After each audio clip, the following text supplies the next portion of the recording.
Story 1. I trusted my neighbor for 6 years. I let his kids play in my garden. I ate his burgers every August, drank his cheap lager, and told him he was a good bloke. And the entire time, he was stealing from my family, including the medication that keeps my daughter alive. My name's Craig. I'm 43. I live in a cul-de-sac in North Leeds, one of those quiet estates where the houses all look the same and the bins go out on Tuesday. It's the kind of place where you leave your car unlocked, where parcels sit on the step for hours because nobody would ever touch them. Or so I thought.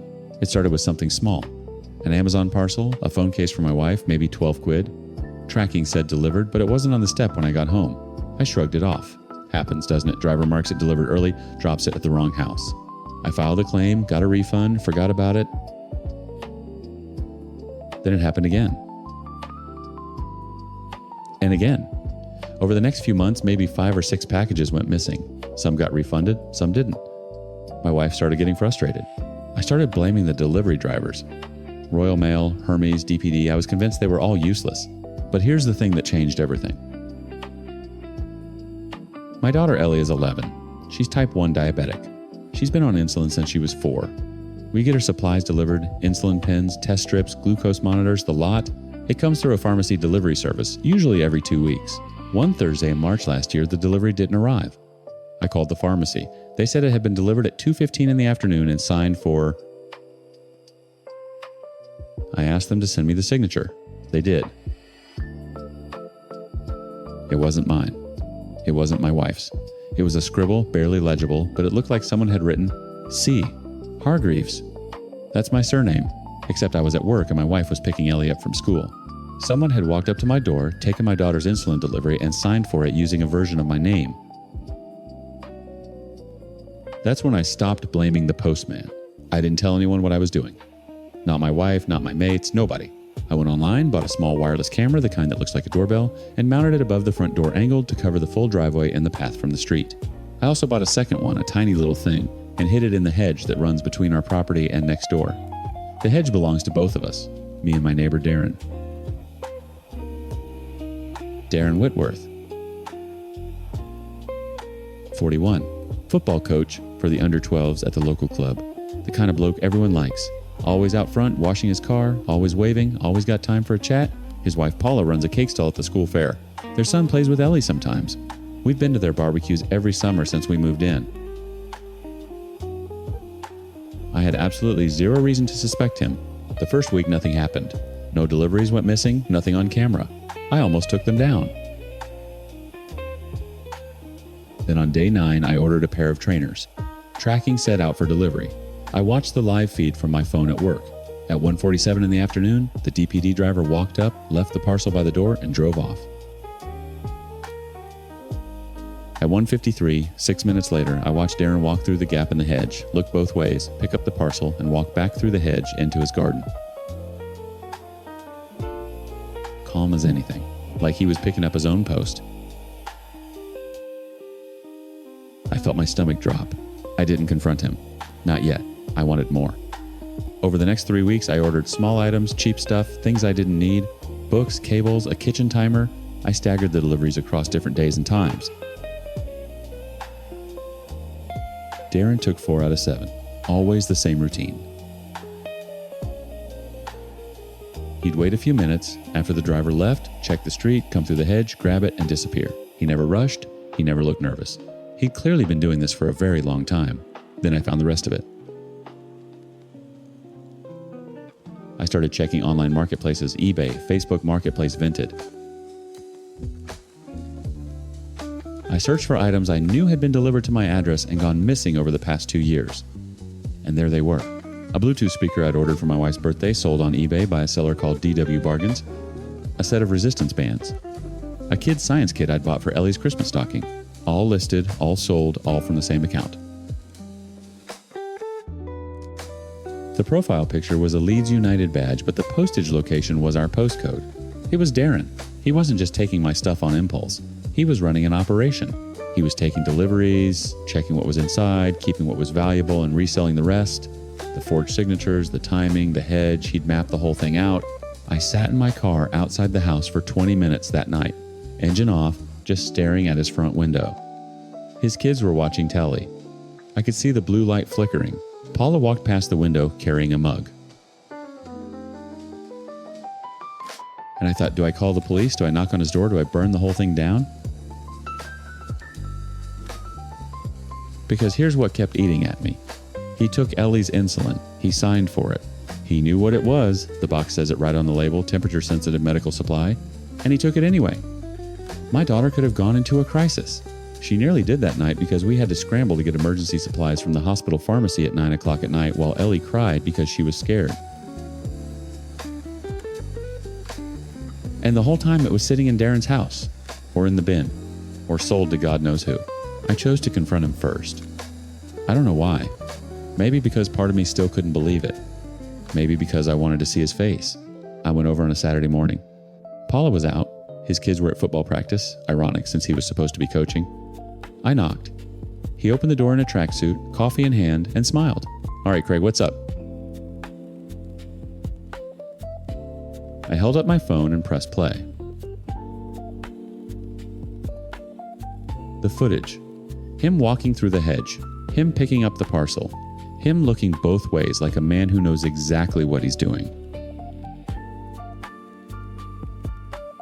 His face didn't crumble the way I expected. It went blank, completely flat, like a mask had fallen off and there was nothing behind it. He didn't deny it. He didn't apologize. He said, and I'll never forget this, he said, "How far back does the footage go?" Not "I'm sorry." Not "I can explain." He wanted to know how much I had on him. I told him everything. The camera, the eBay account, the forged signatures, the insulin. I told him I had enough to go to the police, and that what he'd done to Ellie's medication was criminal, not just theft, but something that could have endangered her life. My voice cracked when I talked about her. I didn't want it to, but it did. He leaned against the doorframe and rubbed his face. Then he tried to play the card I knew was coming. "Craig, mate, we're neighbors. We're friends.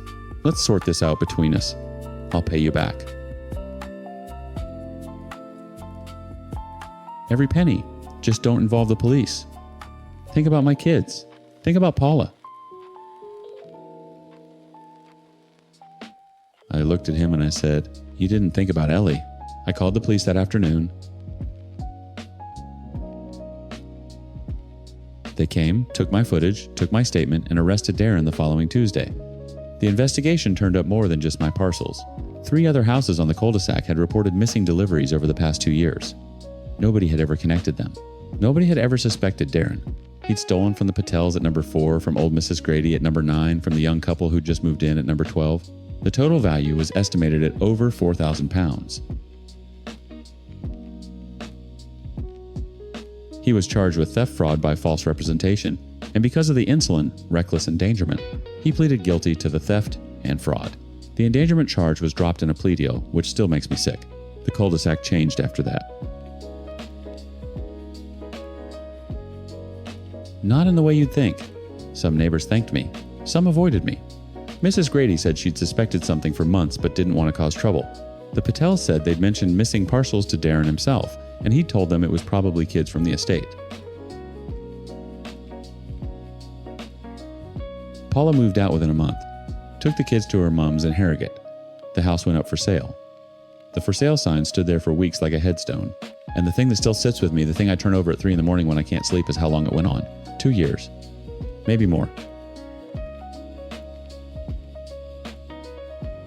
All because we trusted him. All because he smiled and waved and coached football and flipped burgers on a Sunday. All because in a quiet cul-de-sac in Leeds, nobody wants to be the one who points a finger. We'd rather lose 100 parcels than lose the peace. I know that now, and I know something else. The peace was never real. It was just silence. And silence is where people like Darren do their best work.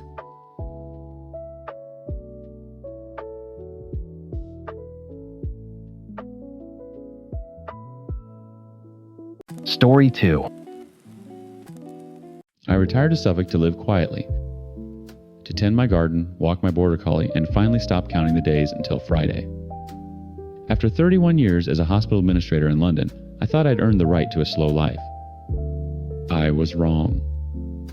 Because within 18 months of moving to Bramfield, I found myself in the ugliest fight of my life, not against a corporation, not against a government body, but against a 26-year-old dog walker with 3,000 Instagram followers and a smile that could disarm anyone. Anyone except me. Her name was Gemma Holt. She ran a little business called Pause and Wander, and when I first moved to the village, no fewer than 4 neighbors recommended her. "Oh, you must use Gemma," they'd say, like they were sharing the name of a miracle worker. She was pretty energetic, always photographed mid-laugh with a cluster of happy dogs around her. Her social media was a highlight reel of muddy paws, autumn leaves, and captions, like another epic adventure with my furry best friends. She charged £12 per walk, which seemed reasonable. She had availability on Tuesdays and Thursdays, which suited me because those were the days I volunteered at the village library. So I signed Fergus up, my 9-year-old border collie, my companion, the only living thing that had made the move from London with me.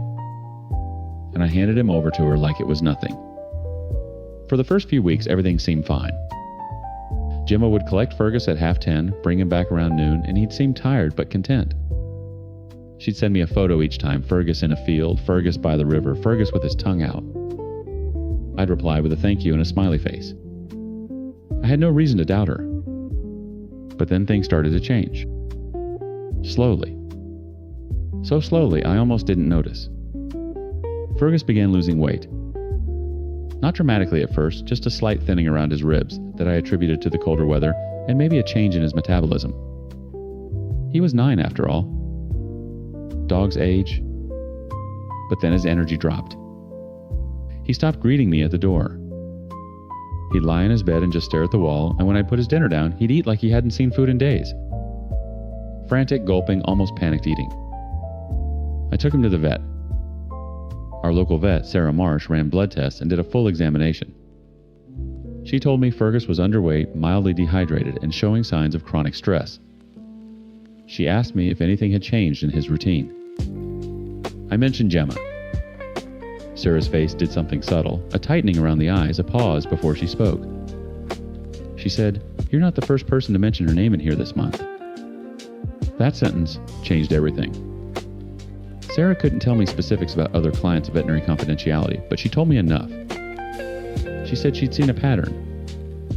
Dogs coming in lethargic, underweight, with anxiety behaviors.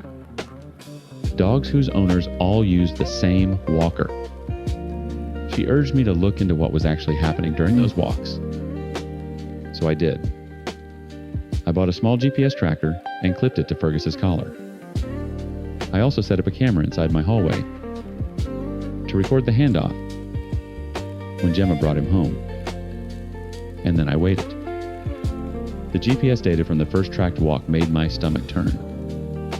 Gemma had picked Fergus up at 10:30 as usual. According to the tracker, she drove to a property on the outskirts of Halesworth, a rented cottage with a fenced back garden. Fergus stayed at that location for the entire duration of the walk. He didn't move more than 30 meters in 90 minutes. She hadn't walked him at all. She dumped him in a garden. When I checked her Instagram that evening, there was a new post. A photo of Fergus, clearly taken on a different day because the background was summer green and it was now November, with the caption, "Fergus absolutely smashed his woodland adventure today, 12 likes. 4 heart eye emojis. A comment from one of my neighbors saying, "He's so lucky to have you, Jim." I tracked 3 more walks. Same pattern every time. She'd collect the dogs, sometimes 5 or 6 at once, drive them to that cottage and leave them in the garden. No walking, no stimulation, no fresh water as far as I could tell. The dogs just sat there. And then she'd post old photos recycled from better days, and everyone would coo and comment and never question a thing. I also noticed something on the hallway camera. When Gemma brought Fergus back, she never had treats or a lead bag or any of the usual gear you'd expect from someone who'd just done a proper walk. She'd hand him over quickly, flash that smile, and leave. Fergus would walk straight past me to his water bowl and drink for a solid minute. Every single time. I compiled everything. GPS logs, timestamp photos, the vet's assessment, the camera footage. I put it in a folder because that's what 31 years of administration does to you. It makes you a compiler of evidence, and I called Gemma and asked her to come to my house. She arrived on a Thursday afternoon, all smiles, wearing one of her branded Paws and Wander fleeces. I sat her down at my kitchen table and I laid it out. Calmly. Factually. I showed her the GPS data. I showed her the vet report. I showed her the recycled photos. I told her I was terminating her services immediately and that I intended to inform her other clients. The smile didn't just fade. It was replaced by something I wasn't prepared for. Her eyes went hard. Not embarrassed, not ashamed, not even defensive in the way you'd expect from someone caught in a lie. She looked at me like I was an obstacle, a problem to be managed. She said very quietly, "You don't want to do this, Margaret." I told her I absolutely did. She stood up, took her phone out and said, "You have no idea what I can do." Then she left. Within 48 hours, my life in Bramfield became unrecognizable. Gemma posted a long, tearful video on her Instagram and Facebook accounts, claiming that a bitter, lonely retiree in the village was spreading malicious lies about her business because she'd refused to give a discount. She didn't name me directly, but in a village of 800 people, she didn't need to. She described my house. She described Fergus. She said I'd threatened her and that she was shaking and scared for her safety. The comments section was a wildfire. People I'd never met called me a bully, a Karen, a jealous old woman with nothing better to do. One person said I should have my dog taken away. Another said they hoped I'd get what was coming to me. 3 of my neighbors, people who'd recommended Gemma to me in the first place, stopped speaking to me. One of them, a woman named Diana, who I'd considered a friend, left a note in my letterbox that said, "You should be ashamed of yourself." I tried to share my evidence. I posted the GPS data and the vet's report on the village Facebook group. My post was deleted within an hour by the group administrator, who, as it turned out, was Gemma's aunt. I contacted the other dog owners directly. Most of them didn't want to hear it. 2 of them told me their dogs were fine. One woman, a quiet, nervous person named Helen, admitted she'd had similar concerns but said she was too frightened of the backlash to say anything publicly. Gemma had built something more powerful than a dog walking business. She'd built a brand, and that brand was her shield. Anyone who challenged it became the villain. But I am not someone who backs down when animals are suffering. I reported Gemma to the RSPCA with my full evidence file.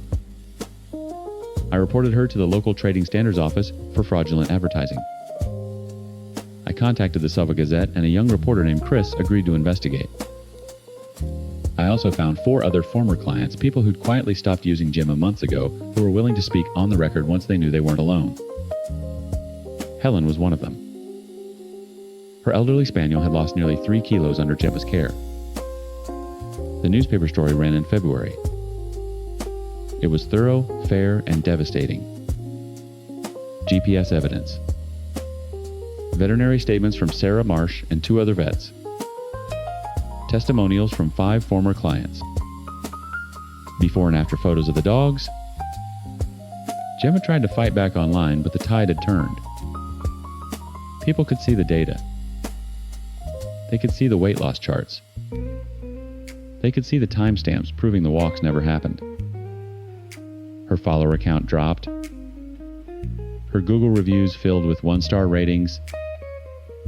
2 weeks after the article, the RSPCA confirmed they were investigating. A month after that, Pause and Wander quietly disappeared. The Instagram went private, then was deleted entirely. Gemma moved out of the cottage, and last I heard, relocated to Norwich. No charges were filed.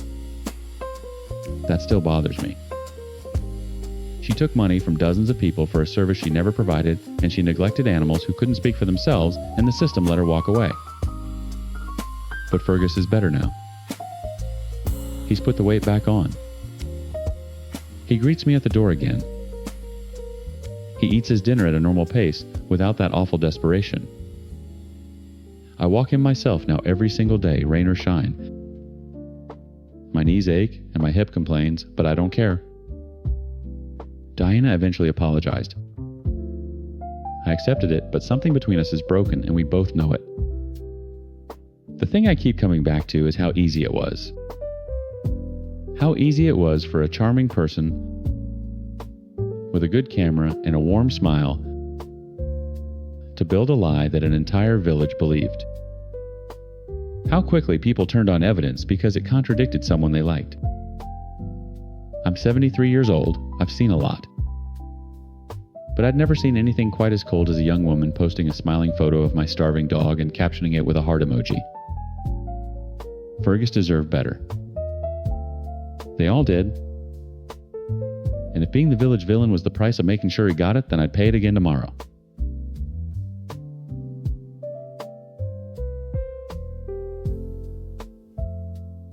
Story 3. I still remember the exact sound my apron strings made when I pulled them loose. That soft whisper of cotton against cotton. Funny how your brain latches onto the smallest details when your entire life is about to change. My name is Maya Castillo, and for 3 years, 7 months, and 11 days, I was the head chef at Bellamy's on Michigan Avenue, one of the top-rated restaurants in Chicago. I built that menu from nothing. I trained that crew from a bunch of green culinary school kids into a machine that could push 400 covers on a Saturday night without breaking a sweat. And on a Friday in October, I walked out of that kitchen and never looked back. Let me tell you why. The owner was a man named Richard Bellamy. Rich, as he insisted everyone call him, though nobody on the line did. We called him other things. Rich inherited the restaurant from his father, who'd actually been a decent chef back in the 80s. Rich himself couldn't cook an egg without consulting YouTube. But he had the money, the real estate, and the name on the liquor license. So he walked around that kitchen like he was Gordon Ramsay reincarnated, touching things he shouldn't touch, tasting sauces he couldn't identify and offering. Suggestions that were really demands wrapped in a smile that never reached his eyes. For the first year, I managed him. That's what you learn as a head chef. Half the job is cooking, and the other half is managing the ego of whoever signs your checks. I'd nod when he told me the risotto needed more cream. I'd smile when he rearranged the plate presentation based on something he saw on Instagram. I'd quietly fix everything after he left the kitchen, and the food that went out to the dining room was mine. Always mine. But Rich had been getting worse. A lot worse.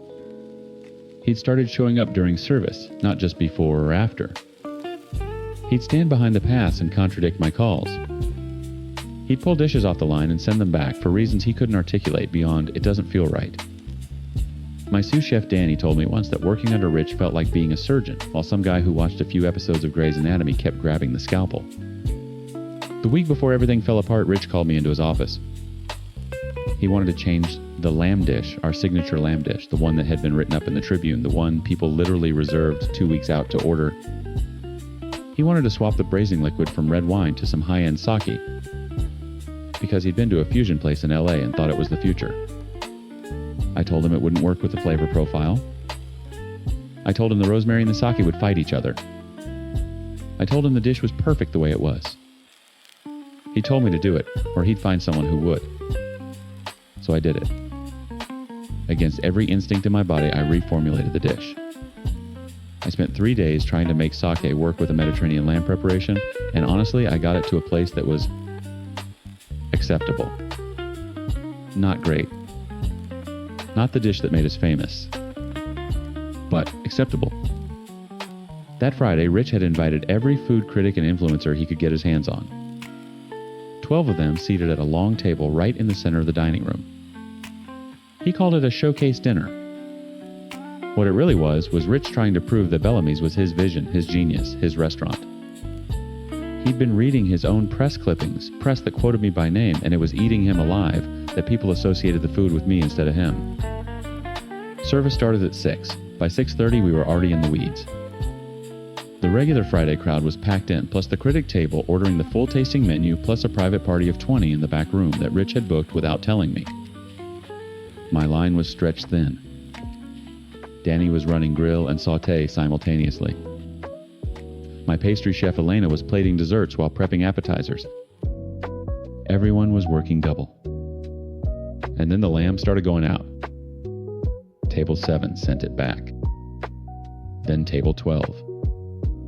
Then one of the critics flagged down a server and said politely but unmistakably that the lamb tasted confused. I watched through the pass window as Rich's face changed color. He stormed into the kitchen, and I knew in my bones what was about to happen. He didn't pull me aside. He didn't lower his voice. He stood in the middle of my kitchen during the hardest push of the night, with every single cook within earshot, and he said, "Maya, what the hell did you do to my lamb?" I looked at him. I said, "I made the changes you asked for, Rich." He laughed. Actually laughed. This short, ugly bark of a laugh. And then he said, "And I will remember these words until the day I die." He said, "I didn't tell you to ruin it. I told you to improve it. If you can't handle a simple adjustment without destroying a dish, maybe you're not the chef I thought you were." The kitchen went silent. Not quiet. Silent. The only sound was the hiss of butter in a pan that nobody was watching. I said, "Rich, you specifically told me to replace the red wine with sake." "I have the email." He stepped closer. Close enough that I could smell his cologne, that expensive, suffocating cologne he bathed in. And he said loud enough for the servers in the hallway to hear, "You're replaceable, Maya. Every chef in this city would kill for your position. Maybe it's time I reminded you of that." Then he told me he was docking my pay for the wasted lamb. $400 for a dish he had ordered me to change. Something broke in me.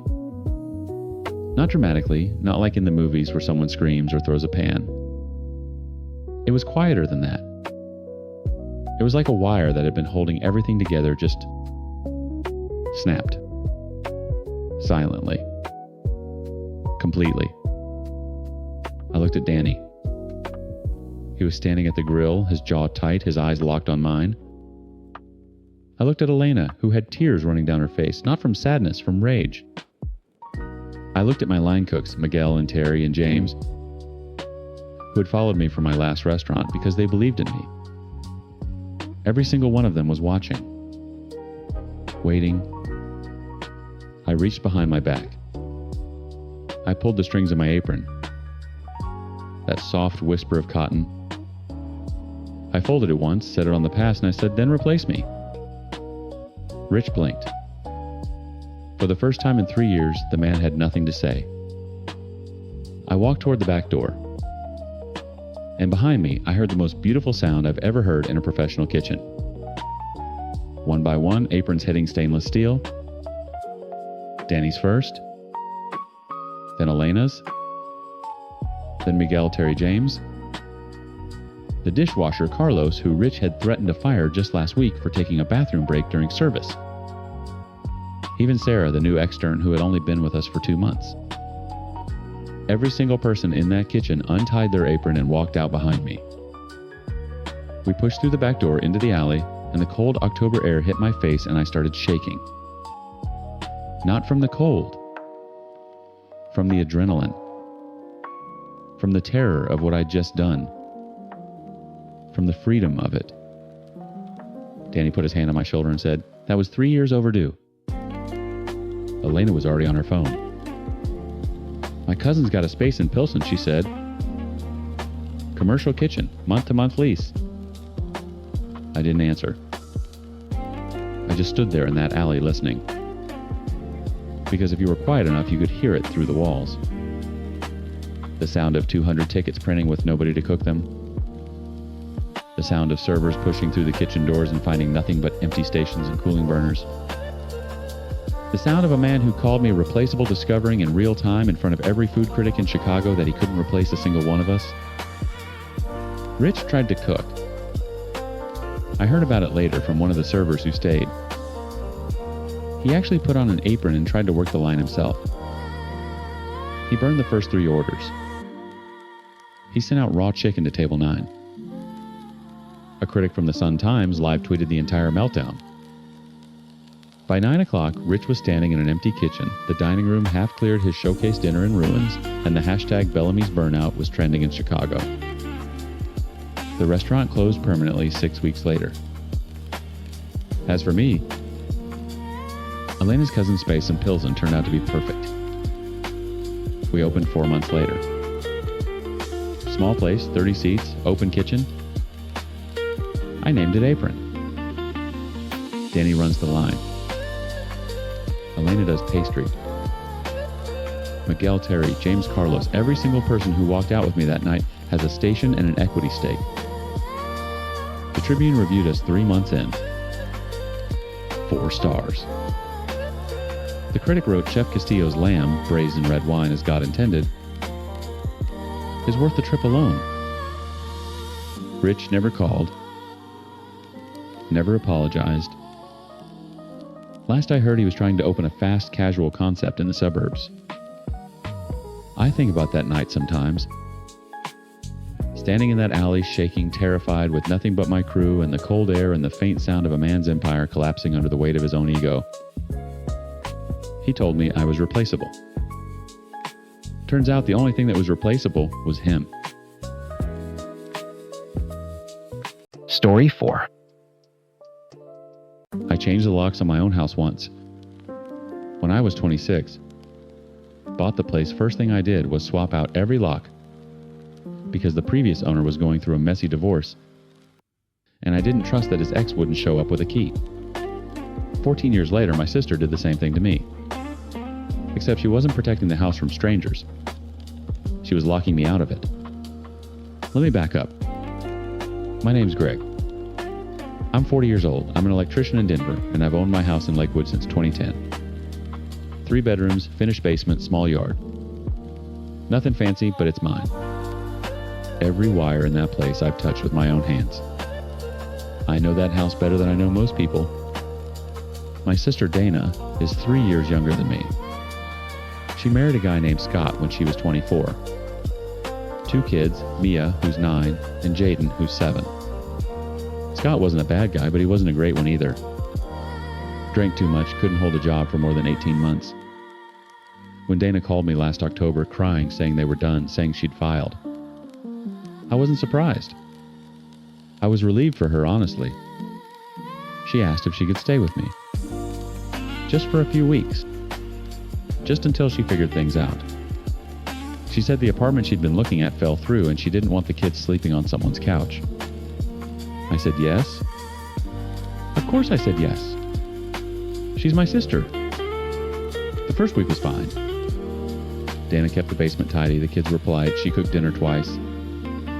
I told her, take your time, no rush, just keep me in the loop on your apartment search. She nodded and thanked me and said I was the best brother in the world. Week 2, she stopped mentioning apartments. Week 3, packages started showing up at my door with her name on them. Week 4, I came home from work and there was a shoe rack in my hallway that I didn't buy. A decorative mirror on the wall by the front door. Stuff from Home Goods with the tag still on. I didn't say anything. I should have.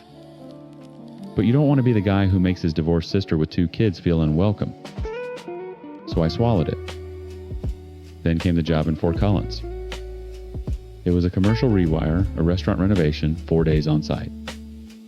I left on a Tuesday morning, told Dana I'd be back Friday evening. She said great, she'd watch the house. I remember she smiled when she said it. I got back Friday around 7. Put my key in the front door. It didn't turn. I tried again. Jiggled it. Nothing. I checked right key, right lock. But the lock wasn't the same lock. The hardware was different. Brushed nickel instead of the brass I'd installed myself. I stood there on my own porch for a full minute just staring at it because my brain couldn't process what was happening. I knocked. Dana opened the door with this look on her face like I was a neighbor stopping by. She said, "Oh, I had the locks changed. The old ones felt flimsy. Here, I got you a key," and she handed me a key. To my own house? I should have lost it right there. But I was tired. 4 days of pulling wire through old walls, my back was killing me, and the kids were sitting right there on the couch watching a movie. So I took the key and I said, "Dana, you can't just change the locks on someone else's house. She said I was trying to help, relax. That Monday, I found out the rest. I was going through the mail, and there was a letter from Jefferson County Public Schools. Enrollment confirmation for Mia and Jaden. At the elementary school, 3 blocks from my house. Using my address as their home address. She hadn't asked me.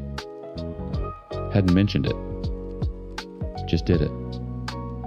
When I confronted her, she said the kids needed stability, that she couldn't keep them bouncing around, and that since they were already living here, what was the big deal? The big deal. I told her she needed to start looking for a place. Seriously looking. I said I loved her and the kids, but this was my home and she was making decisions about it without me. She got quiet, then she got cold. Said I was being selfish. Said she had nowhere to go. Said the kids had already made friends. 2 days later, my phone started ringing. My mom called first. Then my Aunt Linda. Then my cousin Marcus. Then my other aunt, Patricia. One after another, all saying variations of the same thing. Dana told us you offered her the house. She said you told her she could stay as long as she needed. She said, "You're going back on your word." I could feel the blood draining from my face. She had called every single person in our family and told them a version of events that didn't happen. She'd painted this picture where I was the generous brother who'd open his home and now for no reason was trying to throw a mother and her children onto the street. My mother, my own mother, said to me, "Gregory, how could you do this to her after everything she's been through?" I tried to explain. Nobody wanted to hear it. When it's a woman with 2 kids versus a single guy with a 3-bedroom house, the math is already done in people's heads before you open your mouth. I could hear it in their voices. They'd already decided. I went home that night and told Dana she had 30 days. I was calm, I was direct. I said I'd help her find a place, I'd even cover first month's rent, but she needed to be out. She looked at me and said, "This is my home now too, Greg. You can't just kick us out." That's when I realized. This wasn't my sister being desperate. This was a plan. The locks, the school enrollment, the family phone tree, she was building a case. She was establishing residency. She knew exactly what she was doing. I called a lawyer the next morning. Sat in his office, feeling sick to my stomach while he explained Colorado tenant law to me. Dana had been living there for over 30 days. Even without a lease, even without paying rent, she had tenant rights. I couldn't just change the locks back. I couldn't move her stuff out. I had to go through a formal eviction process. Against my own sister. The eviction notice went out on a Thursday. Dana cried. The kids looked confused and scared, and that almost broke me. Almost. But then I remembered standing on my own porch with a key that didn't work, and I held firm. She fought it. Of course she fought it. She showed up to the hearing with a legal aid attorney and argued she'd been invited to live there indefinitely. She showed texts where I'd said, "Take your time and no rush." Her lawyer tried to frame those as an open-ended agreement. The judge saw through it. He asked Dana one question that ended everything. "Did you have the homeowner's written permission to change the locks on his property?" She said no. He asked if she had written permission to enroll her children using his address. She said no. He granted the eviction. She moved out on a Sunday in January. Didn't say a word to me. Loaded up a U-Haul with stuff, some of it hers, some of it mine. I didn't even fight over it and drove to my mom's house in Aurora.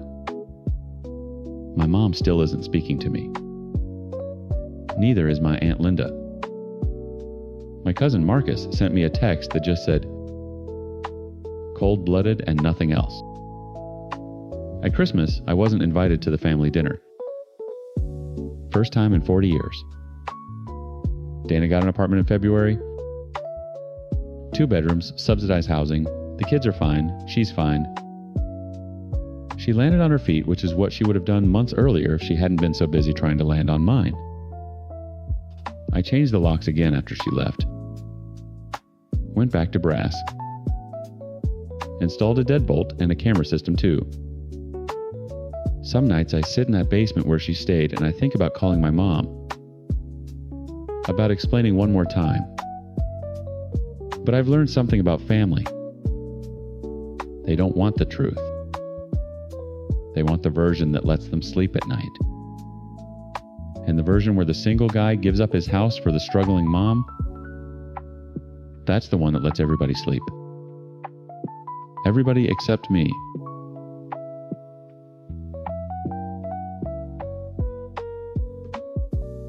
Story 5. I used to love coming home after a 12-hour shift.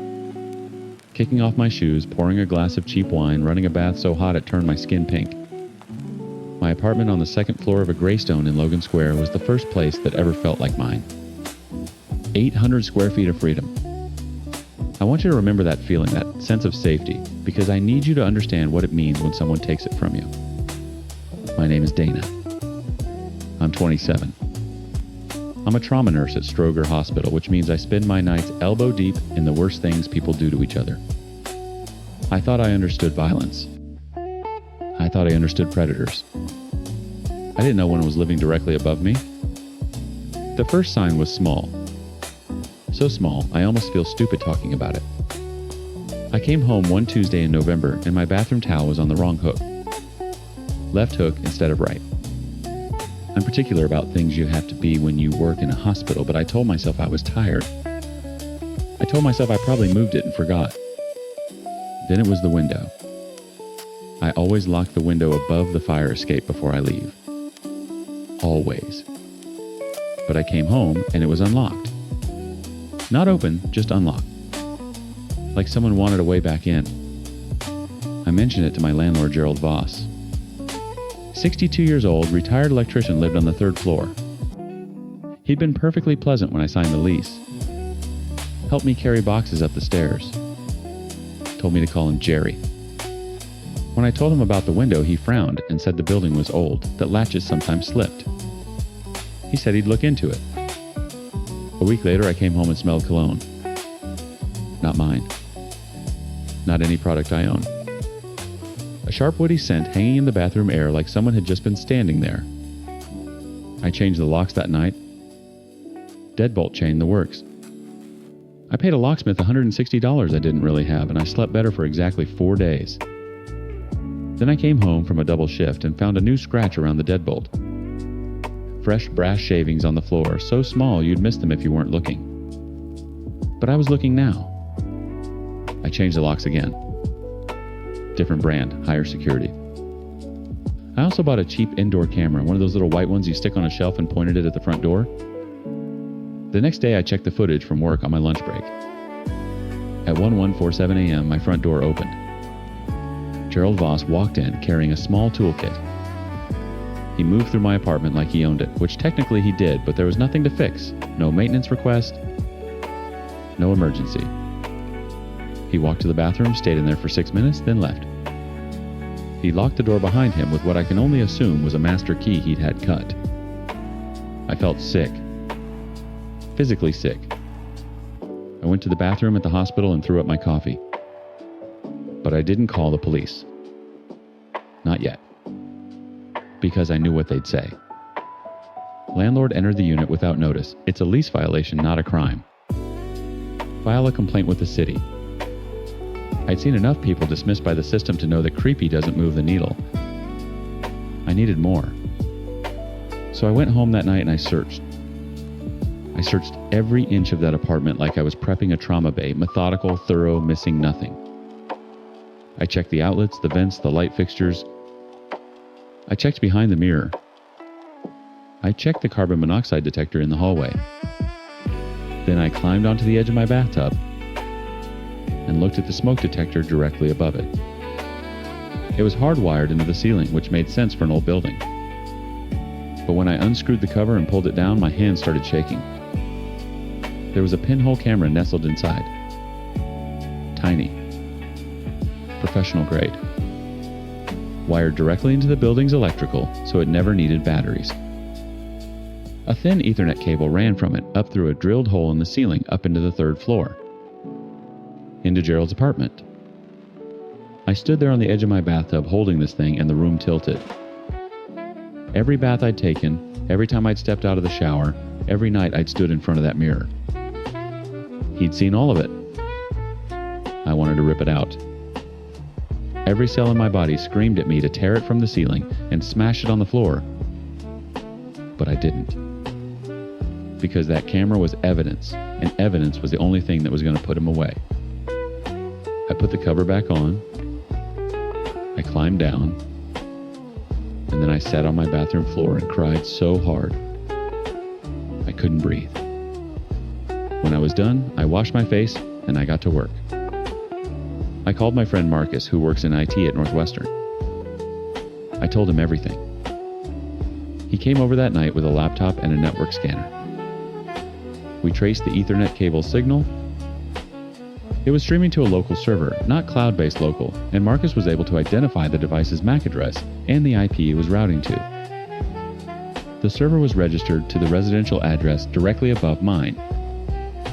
Gerald Voss. 3rd floor. Marcus looked at me and said, "Dana, this isn't a lease violation.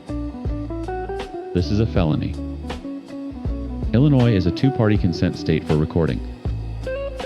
Unauthorized video surveillance in a bathroom is a Class 4 felony video exploitation of a private space. If he was storing the footage, that's additional charges. If he was distributing it, we were talking federal. But here's the thing, no one tells you about gathering evidence against someone who lives 12 feet above your head. You still have to sleep there.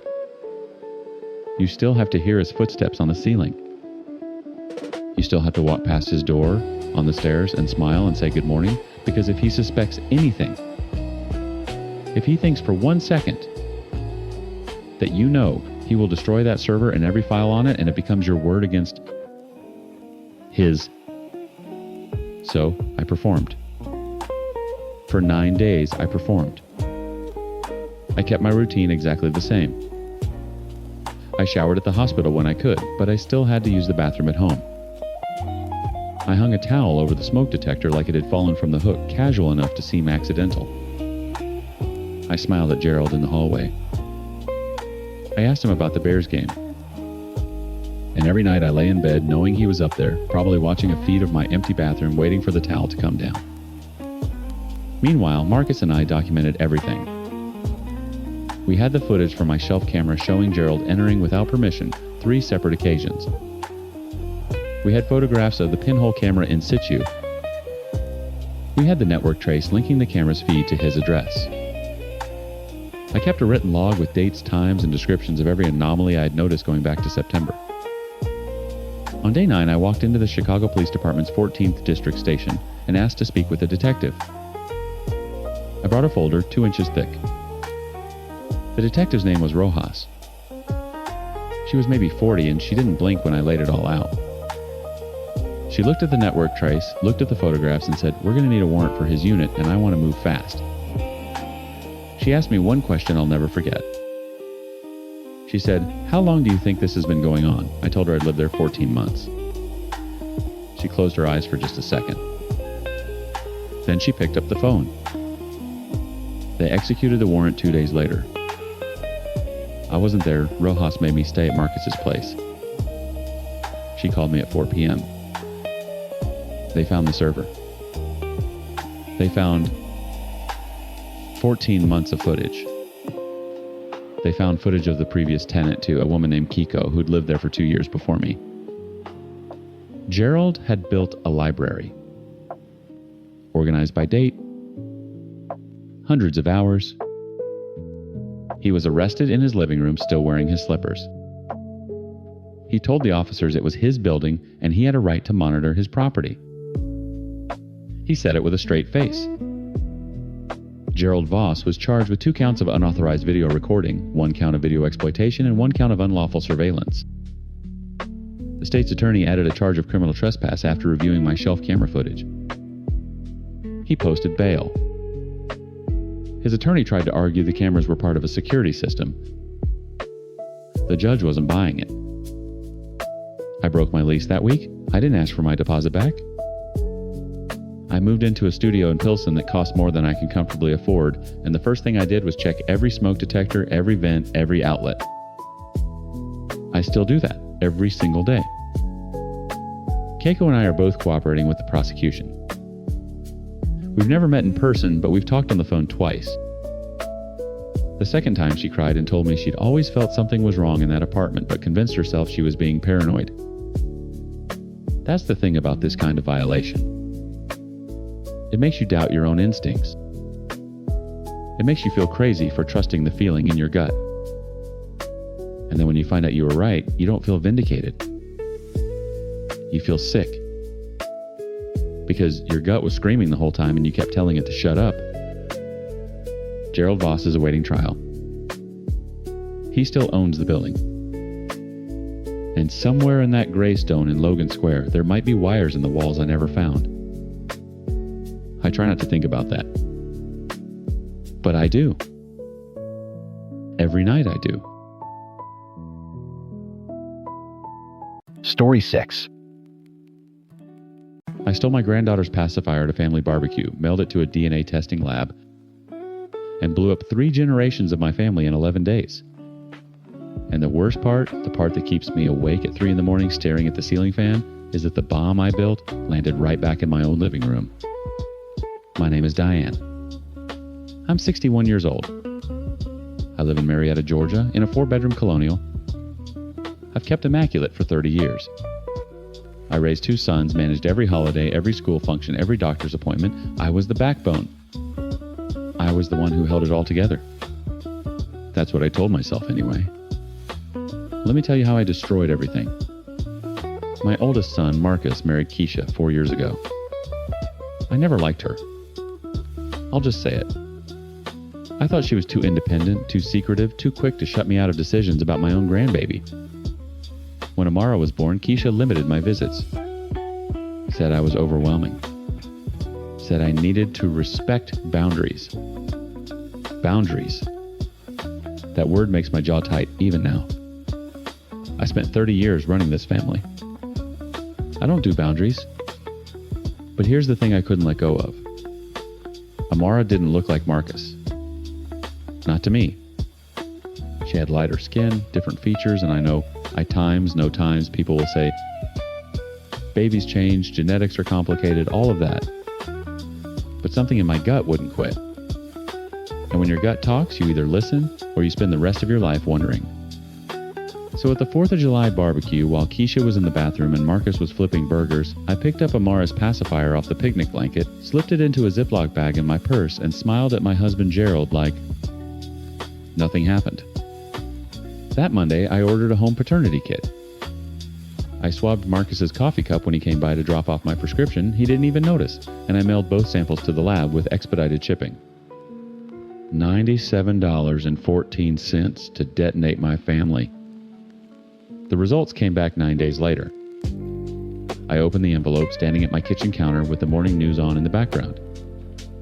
The report said Marcus was not Amara's biological father. Probability of paternity 0.0%. My hands were shaking, but not from shock. From vindication. I felt time's right, asterisk. I'd known it. I'd known Keisha was hiding something, and now I had proof in black and white. I didn't call Marcus. Not yet. I sat with that envelope for 2 days thinking about timing. Because if you're going to expose someone, you do it when it counts. You do it when there are witnesses. You do it when they can't run. Thanksgiving was 48 hours away. I made my move the night before. I didn't do it face to face. I know that makes me look worse, but I wanted everyone to see it at the same time. I photographed the results, typed up a message, and dropped it into the family group chat. 23 people. Marcus. Keisha. My younger son, Darnell. Cousins, aunts, Gerald's sister, everyone. The message said, I think the family deserves to know the truth before we sit down together tomorrow. I had a paternity test done. Marcus is not Amara's biological father. I'm sorry, but lies don't belong at my table. The chat exploded within minutes. Marcus called me 17 times. I didn't answer. Keisha sent one message, just one, that said, "You had no right." Darnell texted, "Mom, what did you do?" Not a question, a statement. My sister-in-law Paulette called me evil. My niece said I was unhinged. Gerald sat across from me in his recliner and didn't say a word. He just stared at the television like he'd gone deaf. But then something shifted. Around midnight, Keisha posted in the chat a long message. She said yes, she'd had an affair before the wedding. She said she and Marcus had already dealt with it privately. She said Marcus times knew times he might not be Amara's biological father and had chosen to raise her anyway because he loved her. She said they'd been in couples therapy for 2 years and had made peace with it. She said the only person who couldn't leave it alone was me. I felt the ground tilt. Marcus knew. He already knew. And he'd chosen his family anyway, and I'd just dragged that choice into the light for 23 people to pick apart. But I couldn't back down. I told myself Keisha was just doing damage control. I told myself Marcus was brainwashed. I told myself I was still right. Then Gerald spoke. He was still in his recliner. He hadn't moved in hours. The TV was off now. The house was dead quiet. And he looked at me with an expression I'd never seen in 32 years of marriage. Not anger, not disappointment. Fear. He said, "Diane, you need to stop." I said, "I'm protecting our son." He said, "No, you're not. And if you keep pulling this thread, it's going to come back to us." I didn't understand. Not at first. I asked him what he meant. He got up, walked to the hallway closet, and pulled a shoebox from the top shelf behind the Christmas tablecloth behind the wreath I use every year. He set it on the kitchen table and opened it. Inside were letters. Old letters. And a photograph of a boy I didn't recognize, maybe 8 or 9 years old, with Gerald's exact jawline, Gerald's exact ears, Gerald's exact hands. Gerald had a son. A son from an affair in 1991, 3 years into our marriage, with a woman named Lorraine who lived in Decatur. The boy's name was Terrence. Gerald had been sending money, not much, but something, for over 20 years. Lorraine had passed away in 2015. Terrence was 32, now living in Charlotte. Gerald had never told me.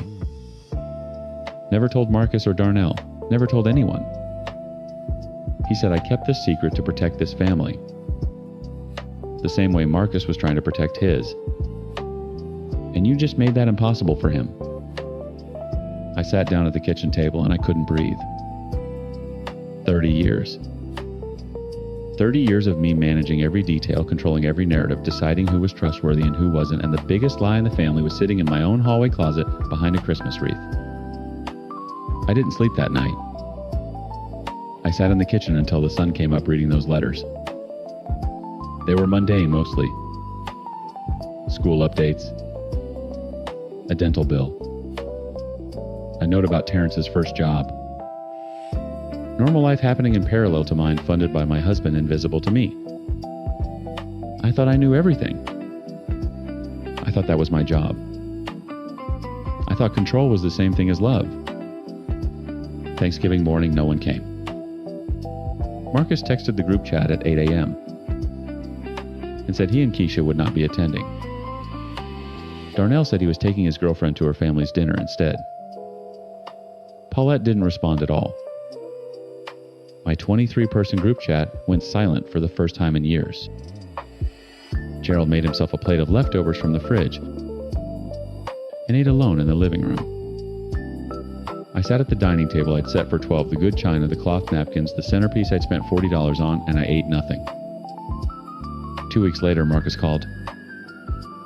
Not to forgive me. To tell me that he and Keisha were setting a firm boundary, that word again, and that I would not be seeing Amara until I completed therapy and demonstrated that I understood what I'd done. He said it calmly.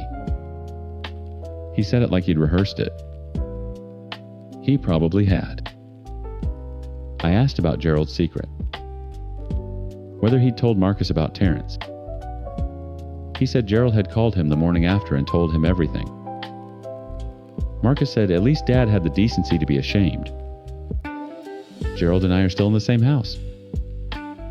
We sleep in separate rooms now. He's talking about reaching out to Terrence openly, no more hiding.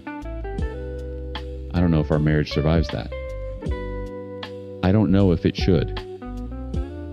I spent 30 years believing I was the foundation of this family. Turns out I was just the person everyone was managing around. The secrets weren't a failure of my vigilance. They were a response to it. I wanted the truth so badly that I stole it from a baby's mouth. And the truth I got was that I never knew my own house. Not even close.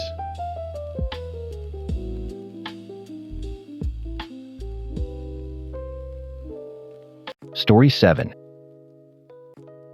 Everyone thinks my husband is a saint. I'm sure that's what he's telling people now. He's the good man, the stable provider, the one who took in a single mom and her 2 boys when we had nothing.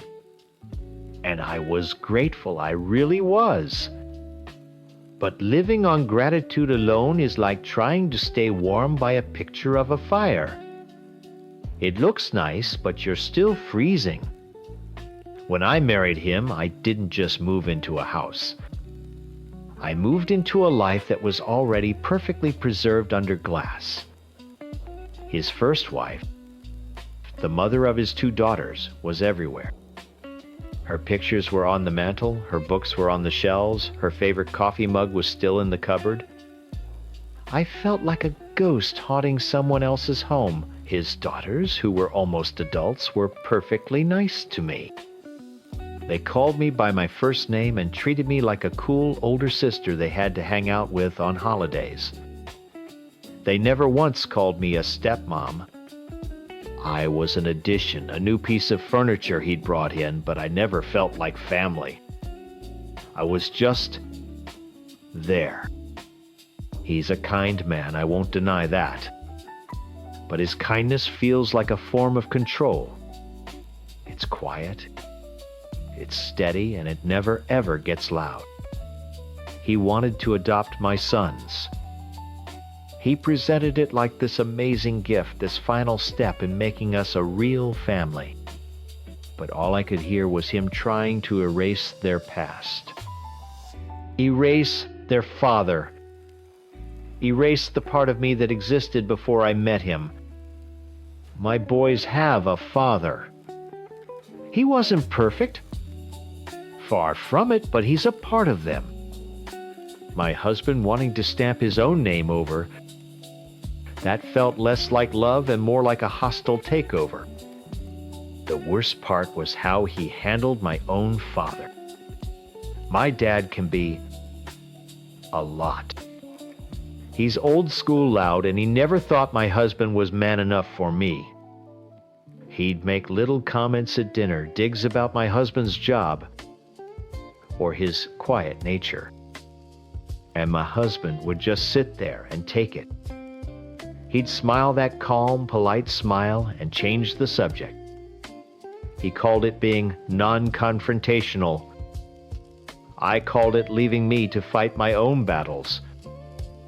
He wouldn't stand up for himself, which meant he would never stand up for me.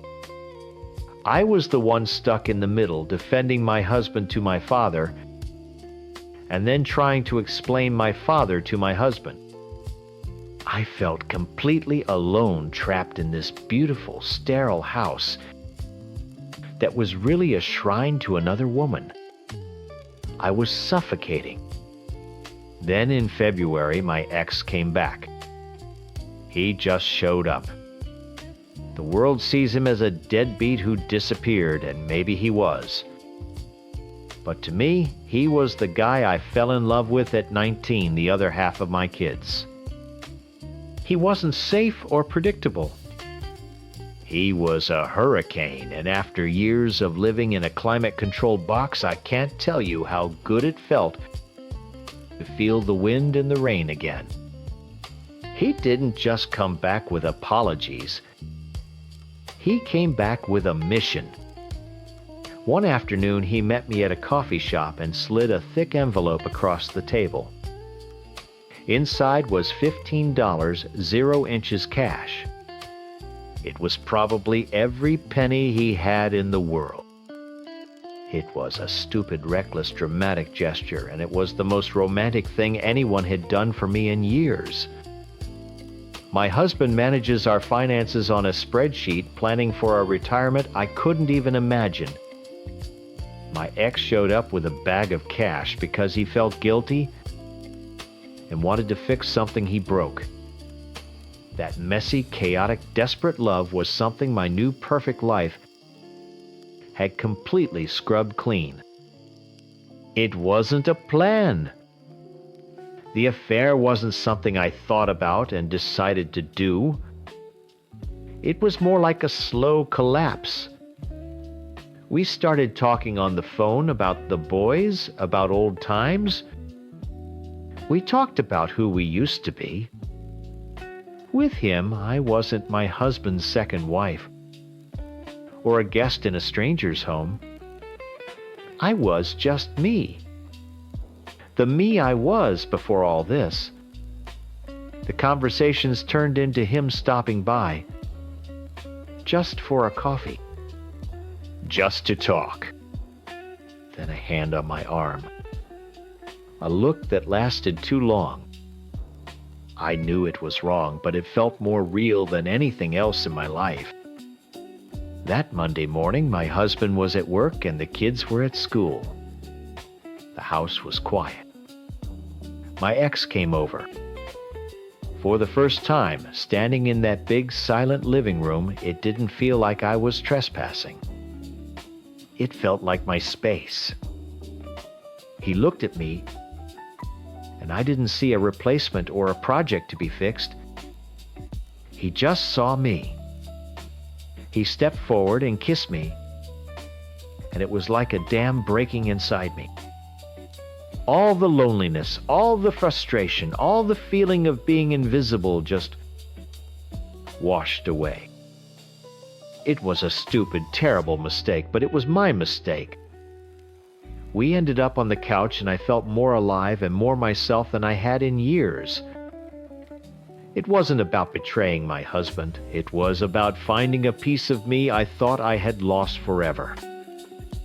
In that moment, with the morning sun streaming through the windows, I felt completely, utterly seen.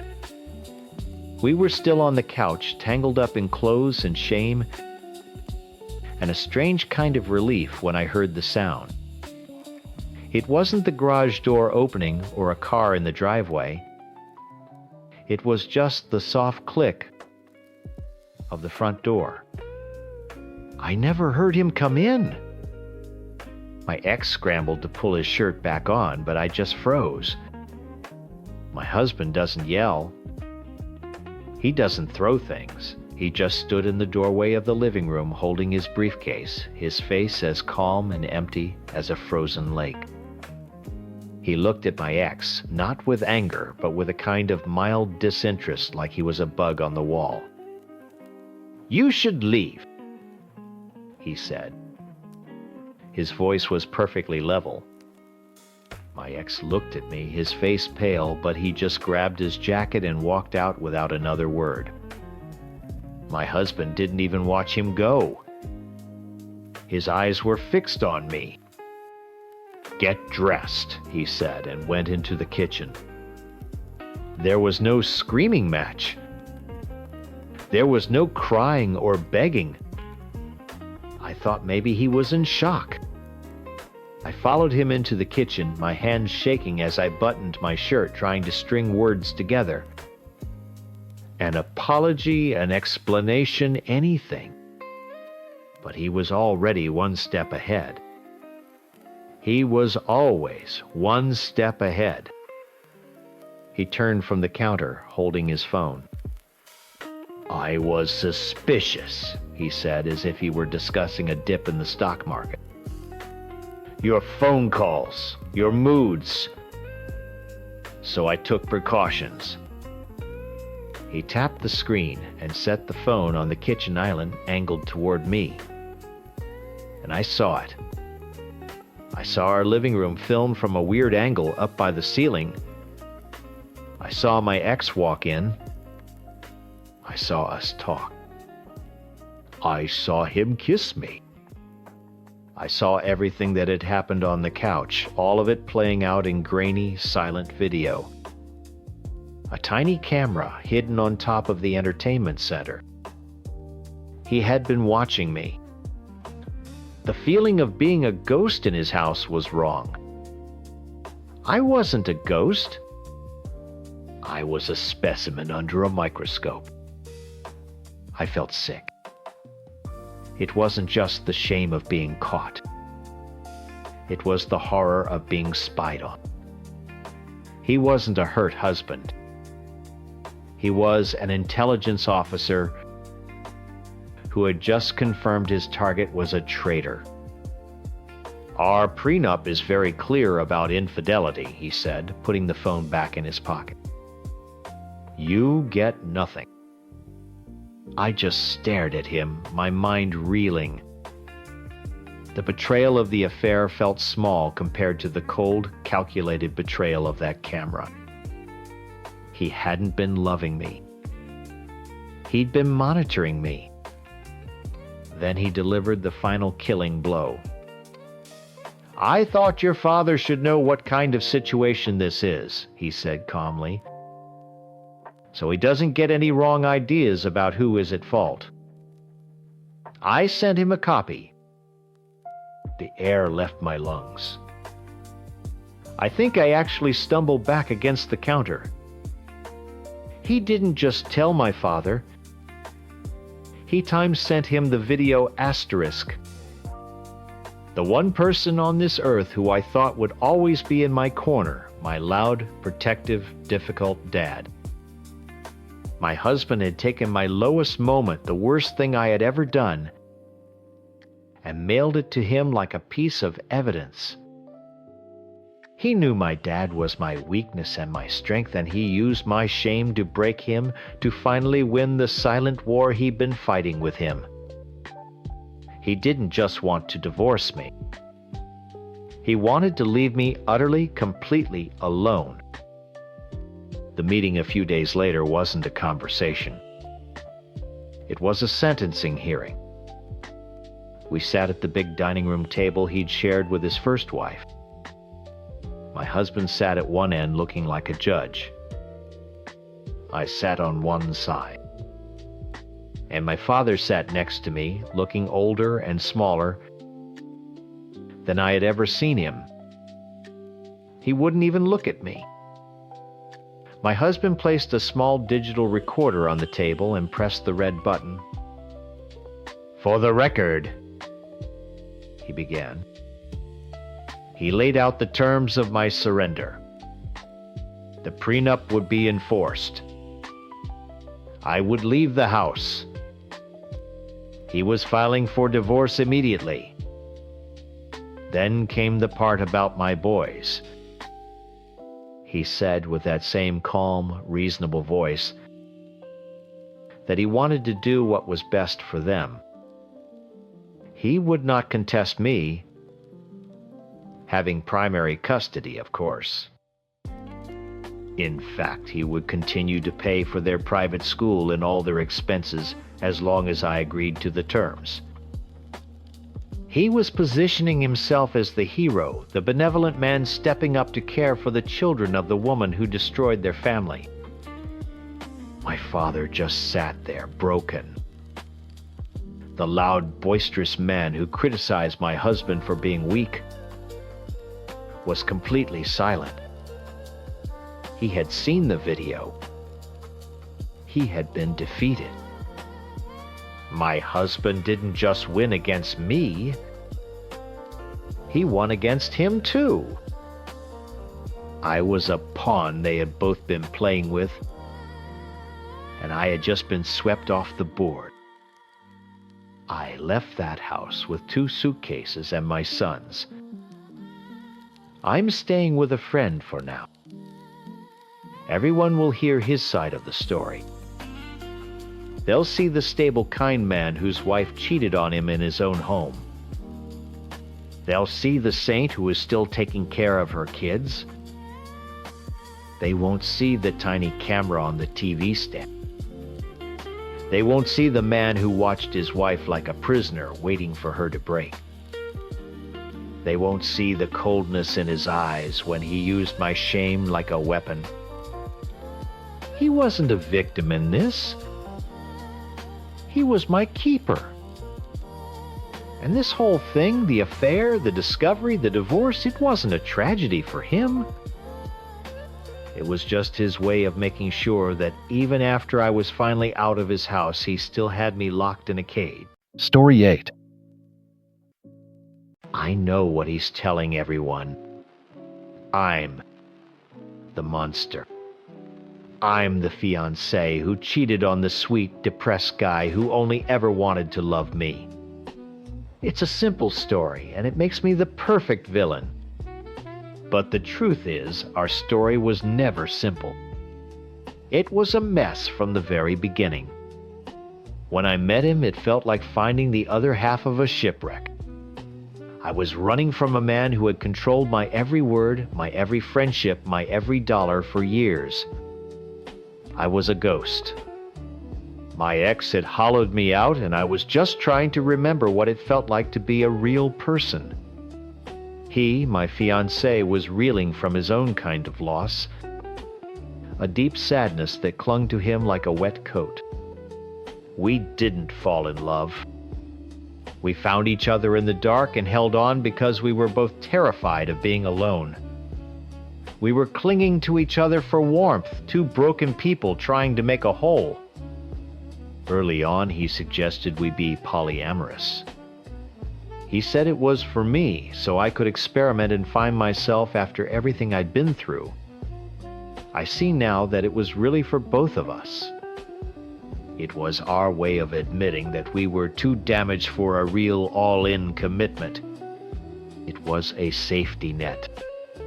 I thought it was my chance to feel like my own person again, to feel desired without the weight of someone's entire world on my shoulders. So I tried. I met up with his old friend a few times. It was nice. He was funny. And he looked at me like I was just a woman, not a charity case or a rescue project. And yes, we slept together. We had rules, we were open about it, and it was all supposed to be fine. But when I actually used the freedom he'd given me, something in him just broke. He never took the opportunities he had to see other people, which just made me feel worse, like I was the only one taking advantage of our arrangement. Then the panic attacks started. I was already struggling to keep my own depression from swallowing me whole, and suddenly I was responsible for his too. It became my job to talk him down, to breathe with him, to make sure he was okay. One night it all blew up. We were at his friend's house, the same friend I'd been seeing, and he had a full-blown panic attack right there in the living room. It was awful. The whole night became about him, his breathing, his terror. And I felt this horrible wave of shame like I had caused it. Like my tiny piece of freedom, the one thing I was doing for myself was destroying him. It felt like I had traded one cage for another. This one wasn't made of anger and control, but of his sorrow and anxiety. Honestly, I don't know which is worse. I had to leave. I broke up with him because I couldn't breathe. The weight of his mental health on top of mine was crushing me. But being alone was terrifying. The world felt loud and sharp and hostile. All the ghosts from my past relationship came back, and I felt that same old fear creeping in. So I went back to him. I was the one who proposed. I know how crazy that sounds, but I wanted the dream. I wanted a white dress and a promise and a future that looked stable. I thought if we just had the official piece of paper, the ring, the titles of husband and wife, we could build a normal life. I thought a promise could fix us. Fix me. We agreed to be monogamous. The polyamory experiment was over. We were going to be a real couple. For a few months, it actually worked. It felt wholesome. We were planning a wedding, talking about the future. I let myself believe it was real. Then came the fight. We were at a family dinner, and his sister got drunk. She started laying into me, asking all these pointed, nasty questions about my past, about the polyamory, making little jabs about me not being good enough for him. And he just sat there. He didn't say a word. He didn't defend me. He just stared at his plate and let her tear me apart. In that moment, I felt a loneliness so deep it hurt to breathe. It was that old familiar feeling of being completely and utterly alone, even when the person who was supposed to love you is sitting right next to you. I left. I drove straight to his friend's place. I wasn't planning for anything to happen. I just needed to talk to someone who saw me as a person, not a project he had to manage, or a problem his family had to approve of. We sat and talked for hours. He listened. He didn't judge me. He made me feel seen. And it happened. It was a stupid, terrible mistake, born from feeling completely abandoned. It was a self-destruct button, and I pushed it. The guilt was instant and suffocating. I knew I had broken our new promise, the most important one we had ever made. A few days later, he knew something was wrong. He asked me if I'd seen his friend. I couldn't just drop the whole horrible truth on him at once. I looked at him, and all I could see was how fragile he was. I was terrified the truth would break him completely and break us along with him. So I lied. Or I didn't tell the whole truth. I tried to protect him. I told him we touched. A few weeks later, when he was stronger, I admitted we kissed. I was trying to meter out the pain to give it to him in pieces I thought he could handle. It wasn't a lie to be cruel or to get away with it. It was a panicked, flawed, stupid attempt to keep our world from shattering into a million pieces. Eventually, months later, I told him everything. The whole story. It was the hardest conversation of my life. He cried. I cried. It was a nightmare. But after the dust settled, we decided to try. We were in therapy, both of us. We were talking more than we ever had. It was raw and painful, but for the first time it felt like we were actually fighting for a real future. I really believed we were slowly, painstakingly healing. I thought the worst was finally behind us. Then my phone blew up. I was at work, and it started buzzing and didn't stop. A flood of notifications from our group chat. At first I was just annoyed, but then I saw the previews. My name? His name? Snippets of words like cheated and lied. My heart dropped. I opened the chat, and there it was. He had taken screenshots of our most private conversations from the past few months. My agonizing piecemeal confession. His heartbroken replies. my pleas for forgiveness. And he had added his own commentary, his own notes narrating my betrayal for an audience. He had sent it all to a group chat with a dozen of our closest friends. My whole body went cold.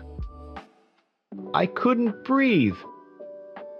I ran to the bathroom and locked myself in a stall, shaking so hard I could barely hold my phone. He took my absolute worst moment, the mistake I was most ashamed of, the secret pain we were supposed to be healing together, and he made it public knowledge. He turned my private failing into public entertainment. When I finally got him on the phone, he was sobbing. He claimed it was an accident. He said he was trying to send it to his sister to vent and he clicked the wrong chat. An accident. Does it even? Does it matter if he tripped and pushed me off a cliff?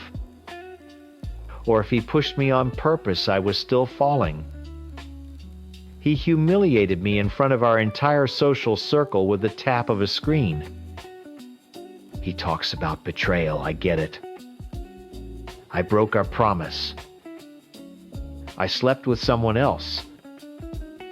I betrayed our engagement with one person in a moment of utter weakness and loneliness, but I confessed it to him privately.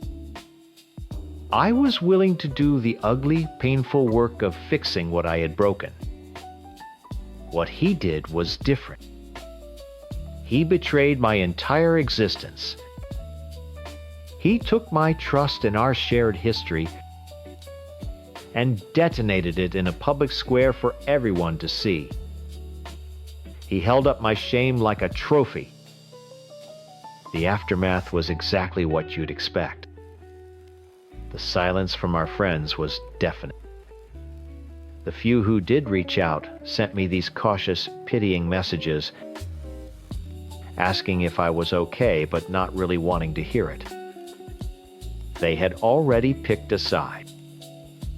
How could they not? He had the receipts. He had screenshots. He had curated a perfect narrative where he was the sympathetic victim and I was the cold, calculating monster. He handed them a simple story and they took it. I was radioactive. People we'd known for years looked at me with different eyes. I wasn't a person anymore. I was a cautionary tale. We tried to talk. I went over to our apartment to get my things and he was just broken. He kept saying he was sorry that he never meant for it to happen. But in the next breath, he'd accuse me of not understanding his pain. He wanted me to comfort him for the public humiliation that he had caused. He couldn't see past his own hurt to understand what he had done to me. He exposed me, and then he demanded I help him clean up the mess. It's not even over. He still won't let it go.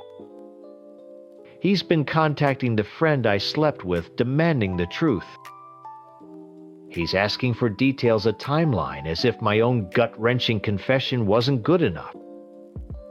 It's not about truth anymore. It's about control. He's gathering more evidence, looking for more details to paint me as an even bigger villain. He can't accept my version where I was a flawed, broken person who made a terrible mistake. He needs the version where I'm purely evil, because that makes him purely good. It makes him the hero of the story. I left an abuser who controlled my life with anger and threats. I thought I had escaped that. I thought I'd found someone gentle, someone who understood pain. But I just ended up with someone who uses his pain as a weapon. He found a different way to control me. Instead of telling me who I could see or what I could wear, he controlled how everyone saw me. He took my worst mistake and used it to brand me, to isolate me, to make sure I'd be alone again. He knew my deepest fear was not being safe, of having my life exposed and picked apart. And that's exactly what he did. He made sure that even if I left him, I'd be leaving with nothing and no one. So yes, I cheated. I own that. It was wrong, and I will carry the shame of it for a long, long time. But his betrayal was worse. I broke a promise between two people. He broke a person. And he did it in front of everyone we knew. Story 9. They're calling me the Queen Bee, the mastermind, the one who broke up all our homes. I see the comments online, the whispers in the grocery store. They paint me as some kind of monster, a bored housewife who decided to play with people's lives for fun. But they don't know the truth. They don't know what it felt like to be slowly suffocating. When my husband and I moved back to our hometown 4 years ago, everyone thought it was perfect. A big house close to our parents, a great place to raise the kids. But for me, it felt like a cage. My husband Mark is a good man. He provides, he doesn't yell, he's a decent dad. But our life was a flat line. Every morning was the same coffee, the same small talk. Every night was the same TV shows, the same tired kiss on the cheek before he rolled over and started snoring. I wasn't a person. I was a function. A cook, a cleaner, a driver. I was background noise in my own life. Then about 6 months after we moved back, I ran into my old high school boyfriend at the post office. We got coffee just to catch up, and it was like a light switched on inside me. He saw times me, asterisk. Not Mark's wife, not the kid's mom. Just Betty. The conversation was easy, we laughed, and for the first time in years, I felt interesting. It started small. Lunches. Then the lunches got longer. One day he told me about a new spa hotel that opened up an hour away. He said we could just get a day pass, use the pool. It was innocent, but we both knew it wasn't. That day was the first time I felt like I could breathe in years. Nothing major happened, but the thrill of the secret of having something that was just mine was intoxicating. It became our thing. A stolen afternoon here, a secret dinner there. The crazy thing was, it made my life at home better. I stopped being so resentful of Mark. I had more patience with the kids. I was happy, because I had a little piece of my life that was just for me. It was a fantasy, a release valve that let all the pressure out, so I didn't explode. I wasn't going to leave my husband. I loved my family. This was just maintenance, a way to keep the engine running. I started to notice the same look in my friends' eyes. That hollowed-out expression you get when your entire identity has been swallowed up by your family. I saw it most in Sue. She looked constantly exhausted, one step away from just sitting down in the middle of the floor and crying. We were all in the same boat. So, one night, after a couple of glasses of wine, I told them my secret. Not all the details, but the general idea. I told them I had a way to feel like myself again. I explained that it wasn't about hurting our husbands or destroying our families. It was about self-preservation. It was a way to find a little bit of happiness, so we could bring that happiness back home. I thought I was giving them a gift, a key, to unlock their own cages. A few of the girls got it immediately. They understood it was about a feeling, not about a man. Soon it became our secret club. We'd cover for each other. Oh, she's with me at the mall. We shared stories not in a gossipy way, but like we were sharing battle plans for our own survival. It worked. We were all better for it.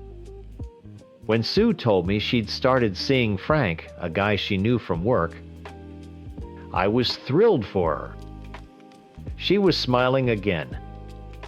She had a spark back in her eyes.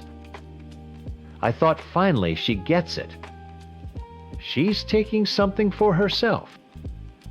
My only rule, the one I repeated over and over, was, be smart. Don't get emotional. Don't get sloppy. This isn't a fairy tale romance. It's a tool. You use it carefully and you put it away when you're done. But Sue got sloppy. Frank was a terrible choice. He was connected to our social circle. Too many people knew him. And then she did the dumbest thing imaginable. She got a hotel room in our city, not an hour away, 10 minutes from her own house. It was reckless. It was amateur. A phone call came from another friend in our group. Her voice was shaking. Sue's husband found them. He burst into the room. My first feeling wasn't sympathy. It was white-hot anger. She broke the code. She put us all at risk because she couldn't keep her head on straight. I later found out he caught them before anything had even really happened. They were just talking, maybe a few kisses. And for that, she let him blow up the world. Then came the news about the hospital. A complete mental breakdown. It was all so dramatic, so over the top. Instead of managing the situation, owning her mistake, and controlling the damage, she just fell apart. She let the guilt turn her into a victim, a damsel in distress, who needed her husband to rescue her from a mess she made herself. When she got out, she wasn't the same. It was like her husband had spent her entire hospital stay reprogramming her. She wasn't our Sue anymore. She was his soldier. I got another panicked call. She's going to tell them. She's going to tell all the husbands everything. I drove straight to her house. My hands were shaking so hard I could barely grip the steering wheel. This wasn't about honesty. This was revenge. She was ashamed of what she did, and she wanted to make sure we were all just as miserable as she was. I found her in the kitchen packing a box with Frank's old gifts. She looked pale, but her eyes were hard. "Sue, don't do this," I said. My voice was calm, reasonable. I wasn't there to yell. I was there to talk her down. You made a mistake. A small one. You don't have to burn down the whole village to put out the fire in your own house. She just stared at me. Tell your husband what you need to, I said, leaning forward. But tell my husband a light version. Just say we went out for drinks sometimes, that we complained about our marriages. You don't have to destroy my family to save your own. That's not what friends do. We protect each other.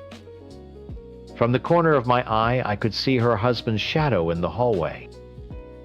He was listening to every word. Sue looked at me, then looked towards the shadow, and a decision settled on her face. "No, Betty," she said, her voice flat. "He deserves to know the whole truth. They all do. She chose him. She threw all of us into the fire to prove her loyalty to the man she had just betrayed.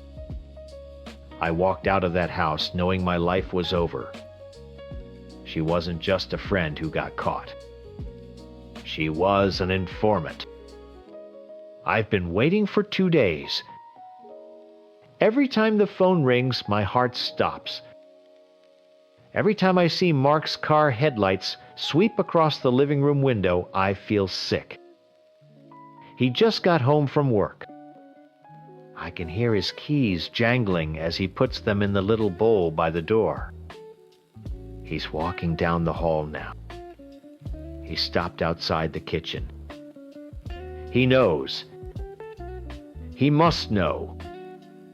He stepped into the kitchen, not looking at me, but at the counter. A kid's drawing stuck to the fridge, the grocery list I'd written that morning. His movements were slow, deliberate. He took off his watch and placed it by the sink. It was the same thing he did every single night, and the routine of it felt like a punch to the gut. "Sue's husband called me at work today," he said. His voice was completely flat.